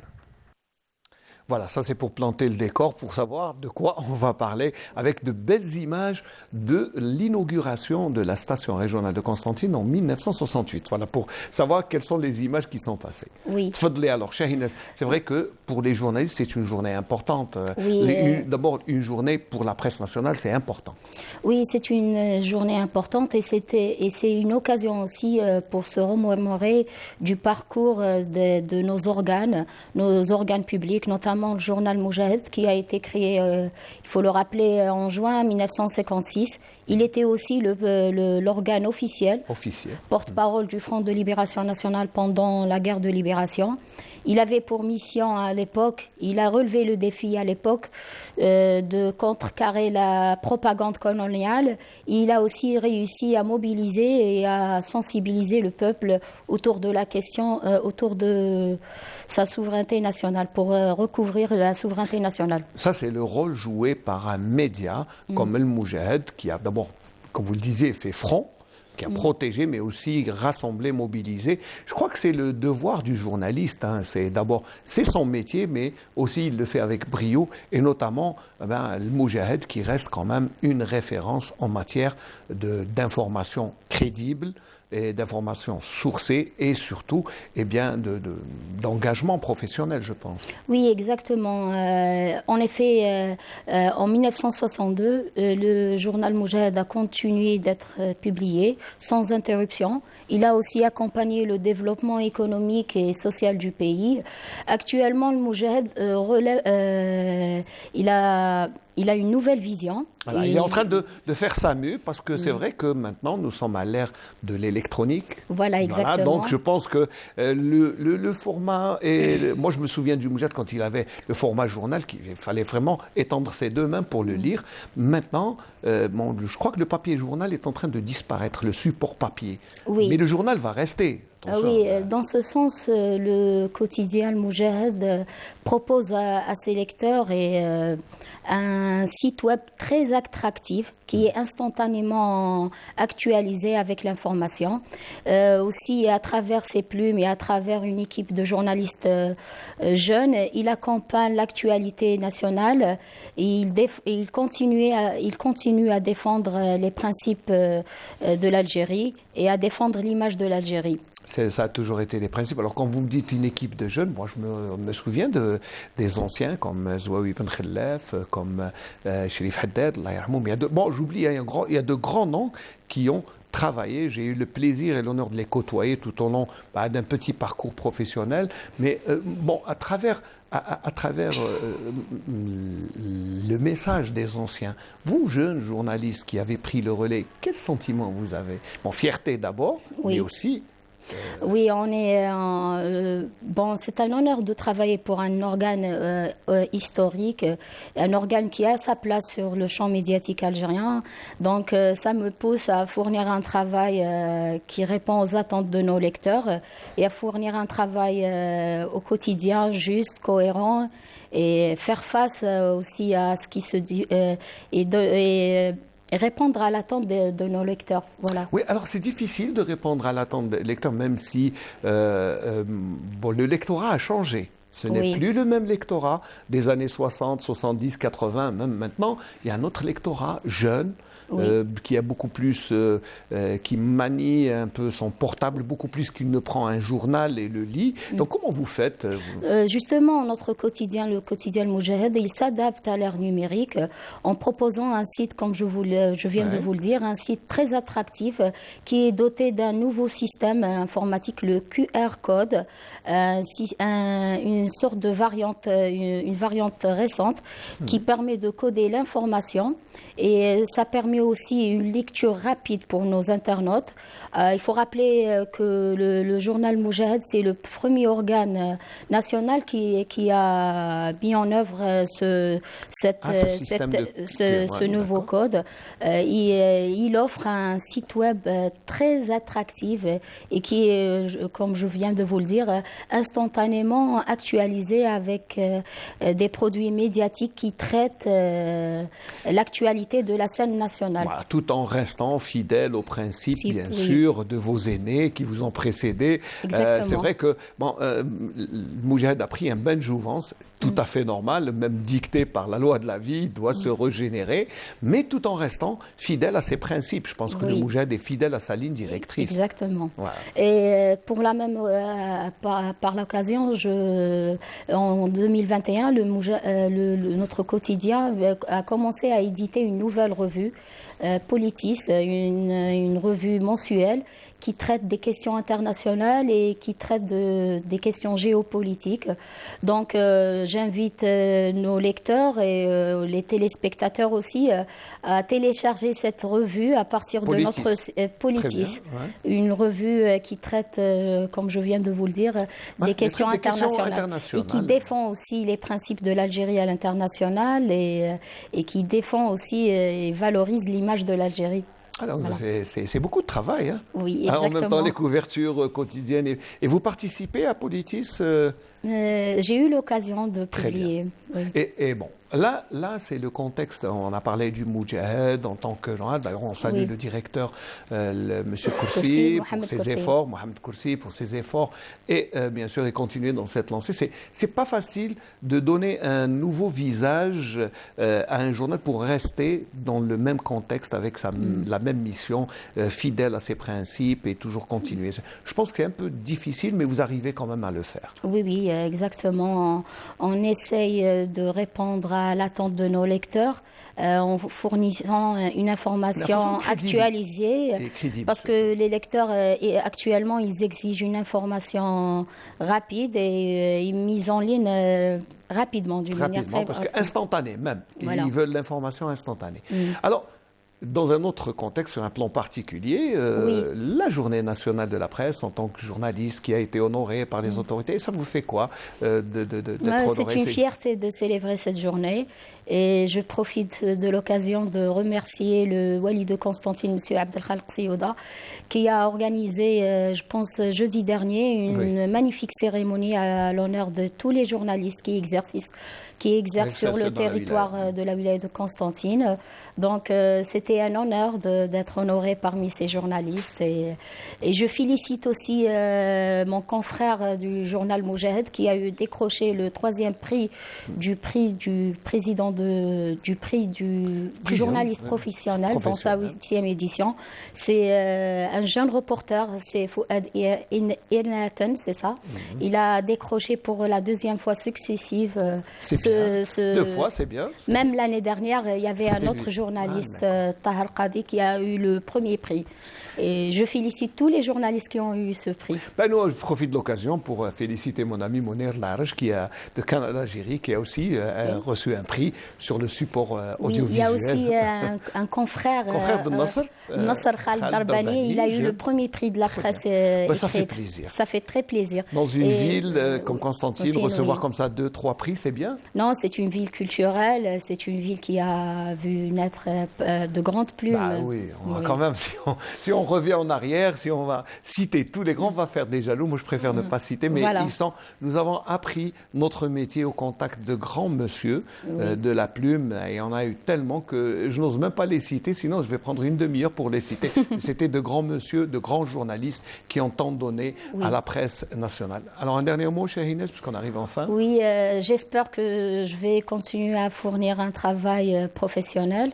Et il faut savoir aussi que le métier du journaliste, c'est un métier qui exige une bonne formation, un travail de terrain, et il faut aussi respecter la déontologie et l'éthique de la profession. Et je félicite tous les journalistes pour cette occasion de la célébration de la Journée nationale de la presse. Et je vous remercie pour l'invitation. C'est la moindre des choses. On voulait d'abord rendre hommage à la presse nationale à travers vous, en tant que jeune journaliste activant dans un journal quand même le doyen. Il ne faut pas oublier que le Moujahid, c'était une référence. Nous, on a grandi avec, et ça reste une référence. J'ai oublié un petit détail.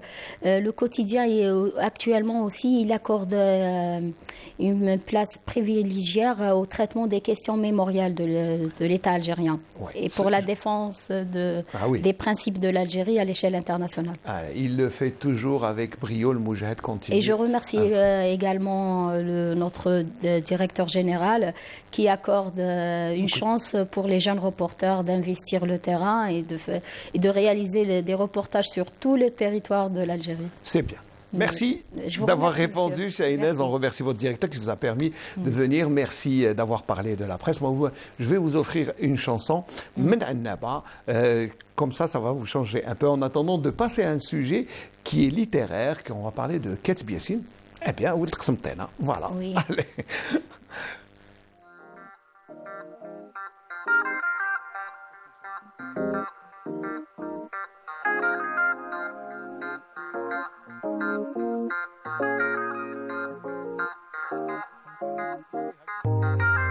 غلطة وصرات اللي بيني وبينك فات قصة وبدات نية والقلب حنين أول نظرة خلت في عيني قطرات قوتني جمرة الحكاية ولا تعداد غلطة وصرات اللي بيني وبينك فات قصة وبدات بالنية والقلب حنين أول نظرة خلت في عيني قطرات وقتني جمرة الحكاية ولا تعداد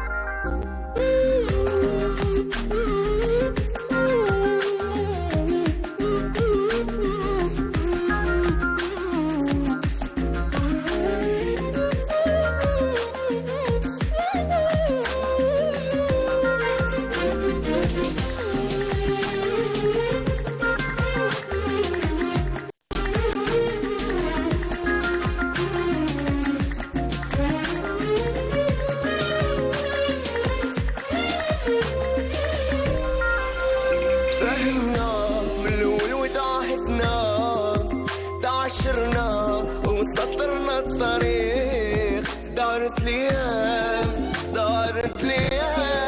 القلب غبان ما يفيد سوى الصبر تفاهمنا من الأول وتعهدنا تعاشرنا وسطرنا الطريق دارت ليام القلب غبان ما يفيد سوى الصبر بينك فات قصة وبدات بالنية والقلب حنين والنظرة خلت في عيني قطرات وقتني جمرة الحكاية ولا تعداد غلطة وصرات اللي بيني وبينك فات قصة وبدات بالنية والقلب حنين والنظرة خلت في عيني قطرات قوتني جمرة الحكاية ولا تعداد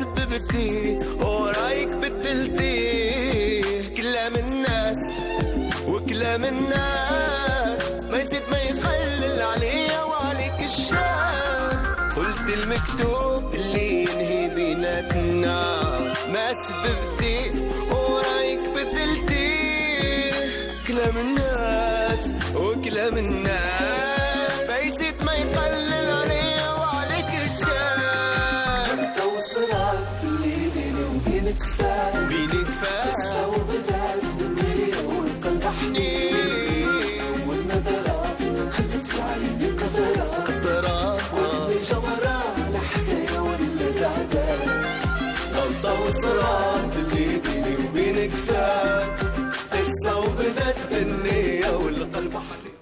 Voilà, une belle chanson, notre ami Mohamed Saleh de Annaba. Comme ça, on ne va pas aller très loin de Hennaba à Guelma. Oh, il y a une soixantaine de kilomètres, c'est pas très loin. Alors, nous allons parler du 9e forum international sur Ketbiessine. Alors, c'est un rendez-vous régulier. Bon, peut-être qu'à cause de la Covid, il ne s'est pas tenu, mais bon, il revient et c'est toujours avec beaucoup de plaisir. Alors, j'accueille mes deux amis qui sont venus de Guelma pour nous parler, eh bien, justement, de ce séminaire. D'abord, Monsieur Ali, président de l'association Promotion Tourisme et Action Culturelle de la wilaya de Guelma. Très bien, ça, vous êtes le président. Avec vous, Kamel Boumediene. Membre organisateur. Membre organisateur. Inspecteur de français. Allah yibarak, Allah yibarak. Donc je dois m'appliquer pour mon français. Non, je vais m'appliquer. Allez. Alors, je suis un ex-professeur de français. Je suis des années de 80. Alors, dites-moi, d'abord, le temps de montrer bien sûr l'affiche. Pourquoi avoir choisi justement Ketbiessine, qui a grandi à Constantine, qui a écrit à Constantine, mais bon, je sais. Pourquoi Ketbiessine à Guelma? Pourquoi Ketbiessine à Guelma, c'est ça l'énigme. Beaucoup de gens croient que Ketbiessine est un Constantinois, alors que c'est faux. Ketbiessine est né à Smendou, dans la wilaya de Constantine. Pourquoi Smendou, c'est Zirud Youssef. Maintenant, c'est Zirud Youssef. Dans le temps, c'était Smendou. Pourquoi sa maman s'est accouchée à Zirud Youssef? Vous savez que sa sœur habitait à Zirud Youssef et elle habitait à Guelma. Elle est venue rendre visite à sa sœur. La nuit, on l'a ramenée à l'hôpital et voilà que Yassine est né à... Il est né à Constantine. Et je vous dis une autre chose. Pourquoi je raconte cette histoire? Parce que Ketbiessine, c'est un cousin à moi. Je suis un Kiblouti. C'est vrai qu'il parle de Kiblouti. Donc, beaucoup de gens disaient que Ketbiessine est un Constantinois. Non.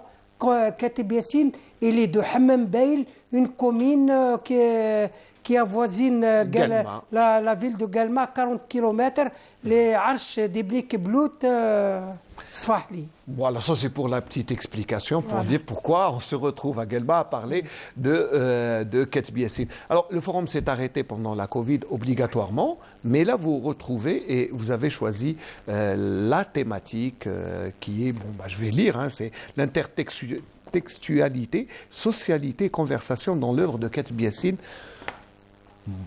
Pourquoi ce choix de thème? Alors, les deux, c'est comme vous voulez. Vous savez que le colloque ou bien le forum, il est doté d'un conseil scientifique. D'accord. Et son président, c'est un éminent chercheur, un Tunisien. Donc, nous avons donné à ce colloque son élan scientifique et son élan universitaire. Donc, nous, en tant qu'association, en tant qu'organisateur, on ne s'occupe pas beaucoup du côté scientifique. Nous laissons les scientifiques qui agissent à choisir les thèmes. Et vous savez, la chose qui est importante dans le forum, c'est que le conseil scientifique est composé de professeurs universitaires, de grade professeur. Donc, professeur de rang. Voilà. Professeur de rang. Ce qui a donné au forum une dimension internationale que certaines universités algériennes ne possédaient pas. Mais à travers votre comité scientifique, vous avez choisi... chaque année, vous changez de thème. Bien sûr. Chaque année, on prend un angle ou bien un volet dans Ketbiessine à aborder dans ses différents écrits ou bien dans ses différents romans. Très bien. Et quel autre voyage, M. Kamel Boumediene, vous nous offrez à travers... Excusez-moi, par correction d'abord, je rends hommage à deux anciens membres qui étaient avec nous, Cheikh Mustafa Saridi, Allah yarhamam, et Cheikh Khallassi, qui sont les icônes de Guelma, et c'était nos pères, les pères du colloque. Là, vous posez un problème qui n'a pas été réglé en Algérie au début, c'est l'origine de Yassine. Vous savez, à Guelma, ils vous disent il est de Guelma. À Constantine, ils vous disent il est de Constantine. À Sétif, kif kif. À Tizi Ouzou, kif kif. Cela veut dire que Kateb, il est ancré très fort dans l'inconscient des Algériens. D'abord, ça c'est important. Ça c'est très important, ça. Le choix de la problématique. Vous savez, nous, en tant qu'organisation, en tant qu'équipe qui organise le colloque pendant un nombre de journées, nous, on fonctionne nos moyens, on donne à l'équipe scientifique le nombre de journées. Cette année, nous avons tant d'argent, on peut organiser le colloque pour 3 jours. Le conseil scientifique, c'est lui qui fait ce qu'on appelle offre de communication, appel à communication. Il reçoit des communications des 4 coins du monde. C'est eux qui tranchent sur la scientificité, etc. Ensuite, ils nous disent, bon, 3 jours, vous pouvez 20 communications, 20 universitaires. C'est eux qui tranchent pour là. Donc ce côté scientifique, parce que après le colloque, les actes du colloque seront édités sous forme de livrets que nous envoyons aux universités. Ah, d'accord. Ah oui, c'est ça ce qui vous fait éditez tous les travaux, toutes les interventions, vous les éditez, vous les offrez aux... Ah oui. Aux différentes universités. Et c'est très demandé encore, c'est très demandé. Alors, ça veut dire que, bon, bah... On fait imprimer dans les 5000 à 6000 copies. Ah, quand même. Ouais, quand même. Non, mais il faut dire que Ketz Biessine, de par son... on va dire sa personnalité, ses écrits, je crois que autant de colloques ne suffiraient pas à découvrir tout le talent littéraire et puis surtout philosophique de Ketz Biessine. Il y a beaucoup de messages qu'il a fait véhiculer. Justement, dès le début du premier colloque en 2009, je me souviens très bien, on a reçu beaucoup d'intellectuels et beaucoup de professeurs.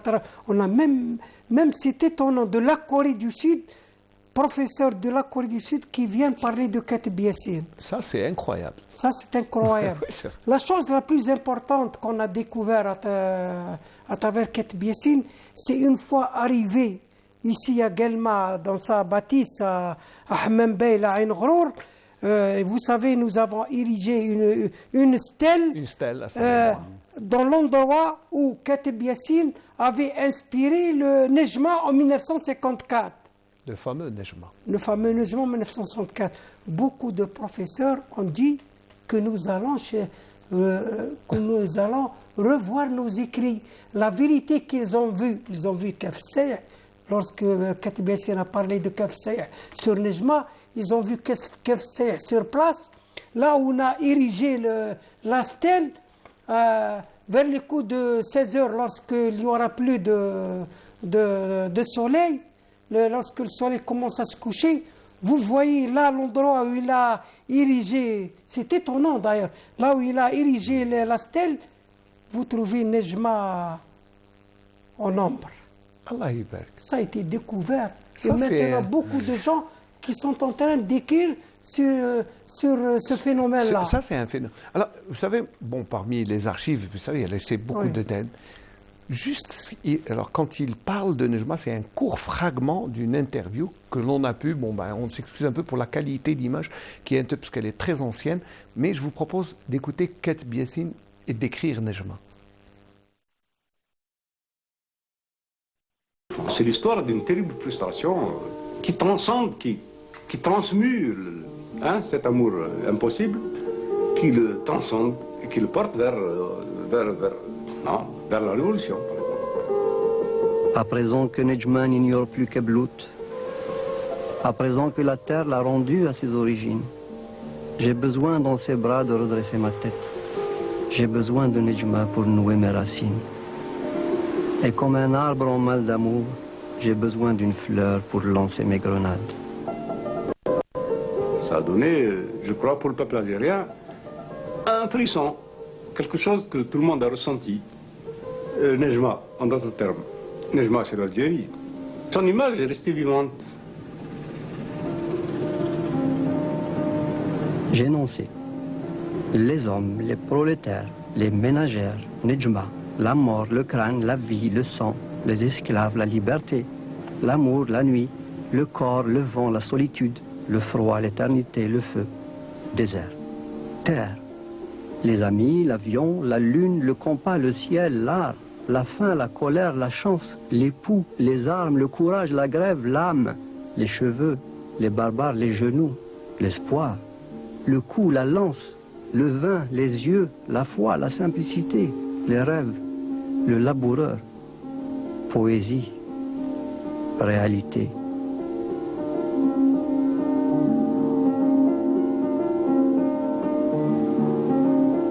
Un siècle passera et tu seras un Nejma. Nejma, ça c'est vraiment l'universalité de Katb Yassine. Vous savez, oui. Toute l'énigme, c'est déjà sur Nejma. Ouais. Parce que géométriquement, c'est un polygone étoilé, sur plusieurs cornes. D'où la réponse à la question du début du débat, pourquoi autant de thèmes concernant Kateb? Comme vous lisez son œuvre, ça s'éclate en 1000 directions. Donc vous pouvez chaque année organiser un colloque avec un thème nouveau. Je crois qu'on... Il y a autre chose que c'est un document authentique. Hein. C'est le témoignage d'une personne très proche de Kateb. D'ailleurs, Kateb est mort dans ses bras, le professeur Ben Ammar. C'est lui qui a rapatrié son corps de Marseille sur Alger. C'est un document que j'ai reçu dernièrement. Tout le monde pensait que Nejma, c'était un personnage de fiction. C'est Zoulikha dans le roman de Nejma. Ben Ammar dit, le jour J, quand je suis parti sur l'aéroport de Marseille pour repatrier mon ami Yassine, on m'apprend qu'il y a deux corps, il y a deux Kateb, le dramaturge, مصطفى كاتب يشوف المكتوب ماتوا في نفس الليلة وروحوا في نفس النهار. Il dit, dans la grande salle du Fred, je remarque une dame avec des lunettes noires et tout ça, et une rose. C'est la sœur de Mostafa Kateb et c'est la cousine de Yassine. Vous voyez, bon, moi je me suis fait discret dans ce coin. Elle est venue, elle a embrassé le cercueil de son frère. Ensuite, elle a posé la main sur l'autre cercueil, Yassine, et elle a posé la rose. Et en repartant, je lui avais posé la question. Je lui ai dit, vous êtes qui, madame? Elle m'a dit, je suis Zoulikha. C'est Nejma. C'est vrai que c'est pas... Nejma, elle a existé réellement. Il le dit, Katb Yassine. Je vous promets de vous envoyer le document.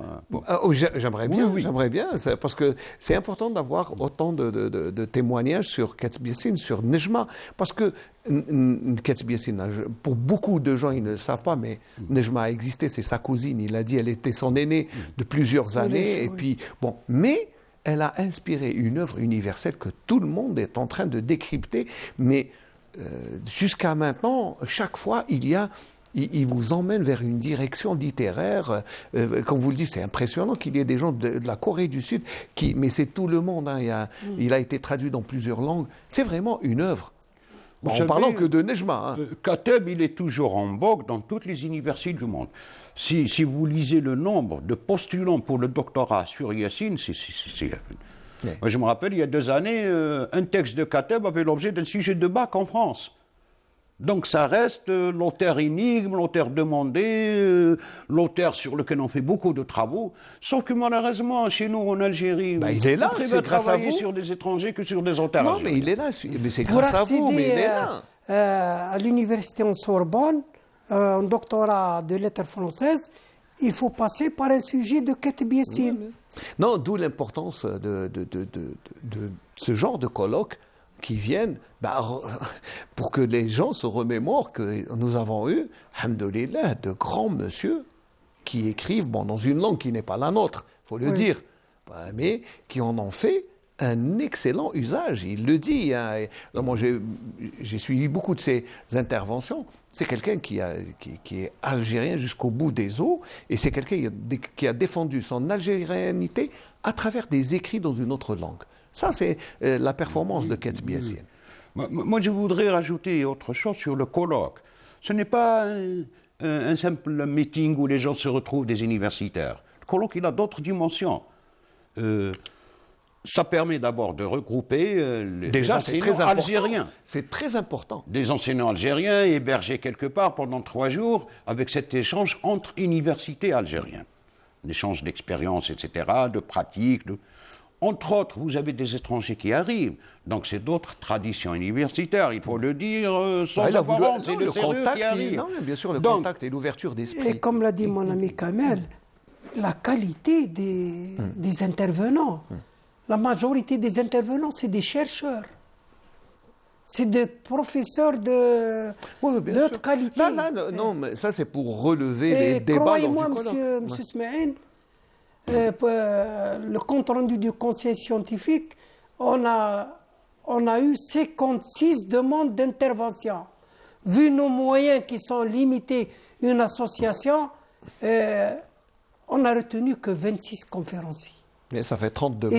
Et de là, peut-être qu'il faudrait lancer un appel. J'ajouterai une chose, je remercie infiniment l'Office national des droits d'auteur qui a mis ses doigts dans l'aide pour la tenue de ce colloque, ainsi que les élus de l'Assemblée populaire du wilaya de Guelma et Madame la ministre de la Culture et le wilaya de Guelma qui ont apporté une aide énorme pour que ce colloque se tienne et se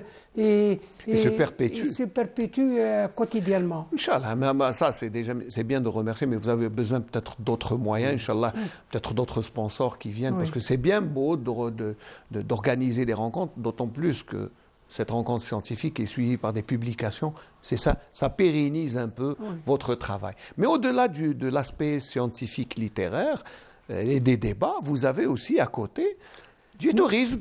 Très bien. Parallèlement, nous avons un riche programme en matière de tourisme. Il y a des visites qu'est-ce que vous proposez comme visite? Quoi? Qu'est-ce que vous proposez comme visite? Comme visite, nous avons une nouveauté, nous allons cette année faire le circuit Saint-Augustin. Passer à Naba, Guelma et Sogaras. Faire découvrir aux étrangers et à nos universitaires le circuit qu'a fait Saint-Augustin durant son époque. Et nous aurons d'autres visites aussi. Nous avons la ville Tbilisi, ça c'est là où on a visité. Nous avons le théâtre romain à visiter. Nous avons Hammam Meskhotin à visiter. Et nous avons aussi des soirées théâtrales et musicales. Nous avons une soirée Malouf, Issaoui, c'est les traditions de la ville. Et nous avons 3 pièces théâtrales à faire passer. Quand même, ça donc c'est un programme très riche. C'est un programme assez riche. Et aussi, je dirais, Madame Marani, devant la télévision, il y a le côté aussi diplomatie associative. Nous faisons passer avec les professeurs, c'est des acteurs de la société civile internationale, les positions de l'Algérie, la place de l'Algérie, certaines manœuvres de certains ennemis de l'Algérie. Donc ça se passe dans les coulisses. Je voudrais rajouter quelque chose là sur ce point. Le jour le jeudi à l'ouverture, bien sûr en tant qu'association, nous sommes tenus d'inviter la PWI, la PC. Et je voudrais, moi, que les étrangers qui viennent de France, d'Italie, de Tunisie, qu'ils voient les élus, que l'Algérie a changé. Moi, la dernière fois, j'étais avec lui à la PWI, ça m'a fait plaisir. Bon, j'étais un ancien prof de lycée, donc je retrouve les anciens élèves. Que finalement, l'Algérie, le Jadid, ça existe. Ça. Quand vous voyez des élus à la PWI, des jeunes universitaires, ingénieurs, ça fait plaisir, ça fait plaisir. Je voudrais que les étrangers voient ça. Bien sûr que nous avons finalement, il y a une Algérie nouvelle. Une Algérie nouvelle. Elle est bien présente. Wallah, tchoufha, soit au niveau de la PC, soit au niveau de la PWI. Et c'est des jeunes qui ont le courage de dire beaucoup de vérité. Alhamdulillah. Ça veut dire aussi que vous avez bien formé, vous avez bien enseigné. Voilà. Je voudrais justement faire passer ce message à l'étranger. Inch'Allah.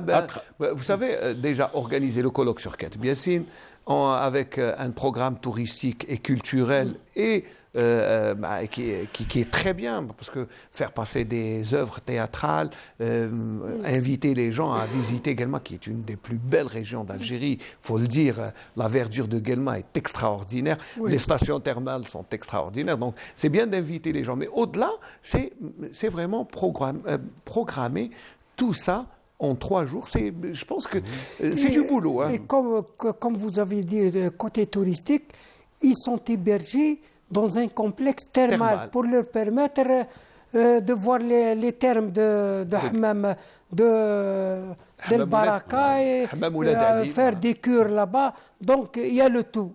La culture, la science, il y a le tout.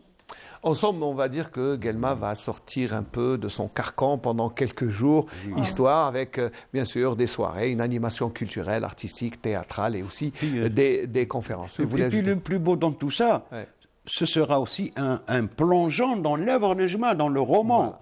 Puisqu'on programme une sortie sur Ain Ghrour. Ain Ghrour, c'est la tribu de Kiblout, là où il y a le cimetière du Kiblout, là où il y a la grotte où les Kiblout ont kidnappé la fameuse française,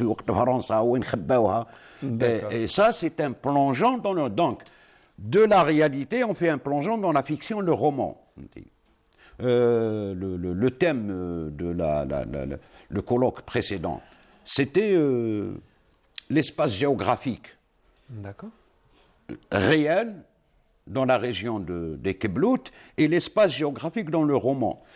Et les étrangers découvrent que la route en serpent, etc., c'est une forme d'écriture qui a inspiré Kateb par l'espace géographique. Tu vois, هذه عين غرور تروح لها تقول عليك هذوك لي مونطاني في افغانستان هذيك ومن بعد تهبط au fond ومن بعد تشوف لو سيمتير ومن بعد تشوف لو فام لاقل ميتيك qui protège la source عين غرور. Ils n'en revenaient pas, les étrangers. كيف سيحت dont Yassine a parlé à Nejma. C'est vrai que c'est mettre des fragments du roman de Nejma sur des images physiques réelles. Voilà. On a protégé les pierres que Yassine s'assoit où il a inspiré le livre Nejma jusqu'à l'instant. Vous les avez gardés, On les a gardés, où ils sont gardés, protégés. Chaque fois qu'on fait le colloque, on ramène les gens voir sur place où Yassine... Même pour la stèle, elle est implantée au même endroit où Yassine a implanté sa petite tente.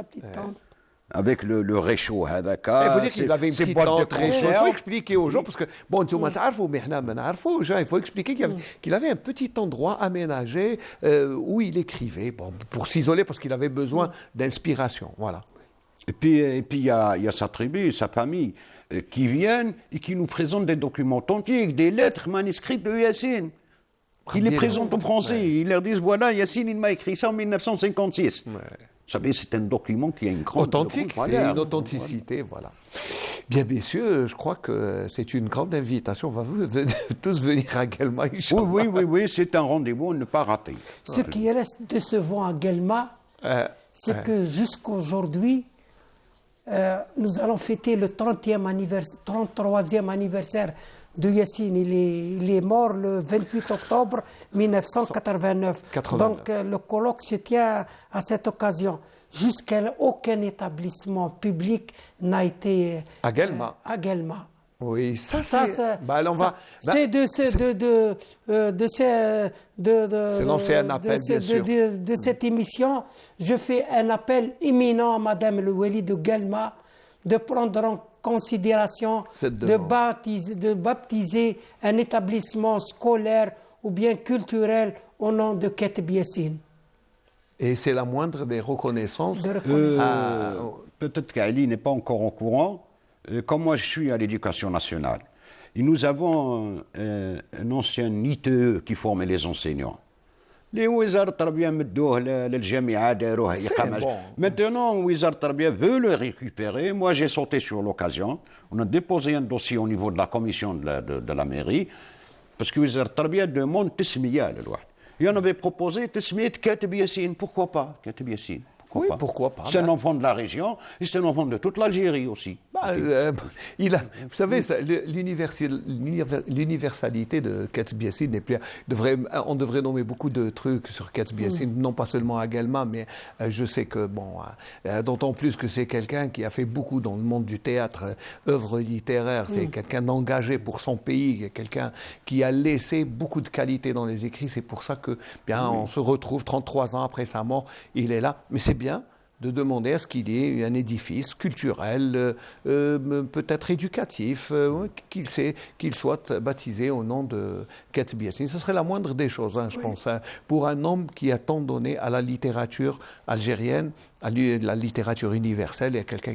Bon, qu'est-ce qu'on pourrait dire pour clôturer ce débat, parce qu'il ne nous reste plus que 2-3 minutes. Ça serait bien. Bon, à part le cri, moi j'ai senti un cri de douleur de Ali. Oui, c'est un kiblout, il est couché de plus près. L'arche. Moi, je suis un kiblout et j'ai côtoyé Kateb Yassine de près. Ouais. Il est venu en 1976 pour présenter une pièce théâtrale, Mohamed prend ta valise, au théâtre romain de Guelma. Il avait un de moins dans la pièce. Et moi, comme vous savez, j'étais un homme de théâtre, j'ai fait du théâtre au scout. Donc j'ai joué un rôle de figurant dans la pièce de Kateb Yassine Prends ta valise en 1968. Ça c'est un privilège, oui. Ça c'est un privilège, oui. Avec Yassine. Moi, il y a 2-3 mois, parce qu'on est tout le temps ensemble, قال لي كمل خويا توكل معايا راجل قلت له قال لي il faut le colloque, il faut le faire. قلت له ما الناس صور بس راح ندير الكولوك هذا. Eh bien, là, on l'a fait, c'est un courage. Moi, ça me fait plaisir que, d'abord, des gens militants comme vous, eh bien, prennent ce colloque comme une passion. Alors, Monsieur Ali, merci. Je remercie infiniment la télévision algérienne qui nous a donné beaucoup d'aide à travers M. Ali Aïssaoui. Les 9 éditions. Les 8, la 9e. Avec la 9e. Déjà, nous sommes en couverture médiatique de la 9e. Donc, ça a été un éclat par la télévision. Elle a été toujours... vous savez, d'abord, Kateb Yassine appartient à toute l'Algérie et je crois que le fait que vous lui rendiez hommage nous oblige à venir. Ça, c'est la moindre des choses. On vous souhaite bon courage. D'abord pour la tenue de ce colloque qui, je vous rappelle, va se tenir à Guelma à partir du 27, voilà, à partir de demain, c'est ça, de demain? Après-demain, voilà, après-demain. Et bien, tous ceux qui ont... Peut-être qu'ils ne sont pas très loin de la région de Guelma, vous devriez faire un tour parce que ça vaut vraiment le déplacement. Un dernier mot avant de nous quitter, c'est Ali. Un dernier mot, tfaddal. Sinon, khliou al-kamal. Les universitaires, les étudiants, même de Constantine, Soughara, Annaba, sont les bienvenus pour assister à cet événement culturel et scientifique. Juste un coucou à mon fils, il est étudiant en lettres françaises, il y a sa grand-mère qui adore Yassine. Je fais mon devoir. Voilà, très bien. Merci, messieurs, d'avoir fait le déplacement de Guelma. C'était avec beaucoup de plaisir que de revenir sur... Eh bien, vous nous avez révélé quelques fragments de l'histoire et de la vie de Kateb Yassine, que moi-même je ne connaissais pas, mais je vous remercie. Inch'Allah, j'espère que l'on aura d'autres occasions. Merci, et puis on vous souhaite bon courage pour ce colloque. Voilà, qui termine un peu ce Bonjour d'Algérie à partir de Constantine. J'espère que nous avons été un peu complets. On va essayer, eh bien, d'être de nous améliorer à chaque fois. Merci de nous avoir suivis. Je vais remercier toute l'équipe de la station régionale de Constantine. Demain, vous retrouverez, Inch'Allah, Iman Maharoukras à partir de Rome. Merci de nous avoir suivis. Merci à toute l'équipe et à très bientôt, Inch'Allah.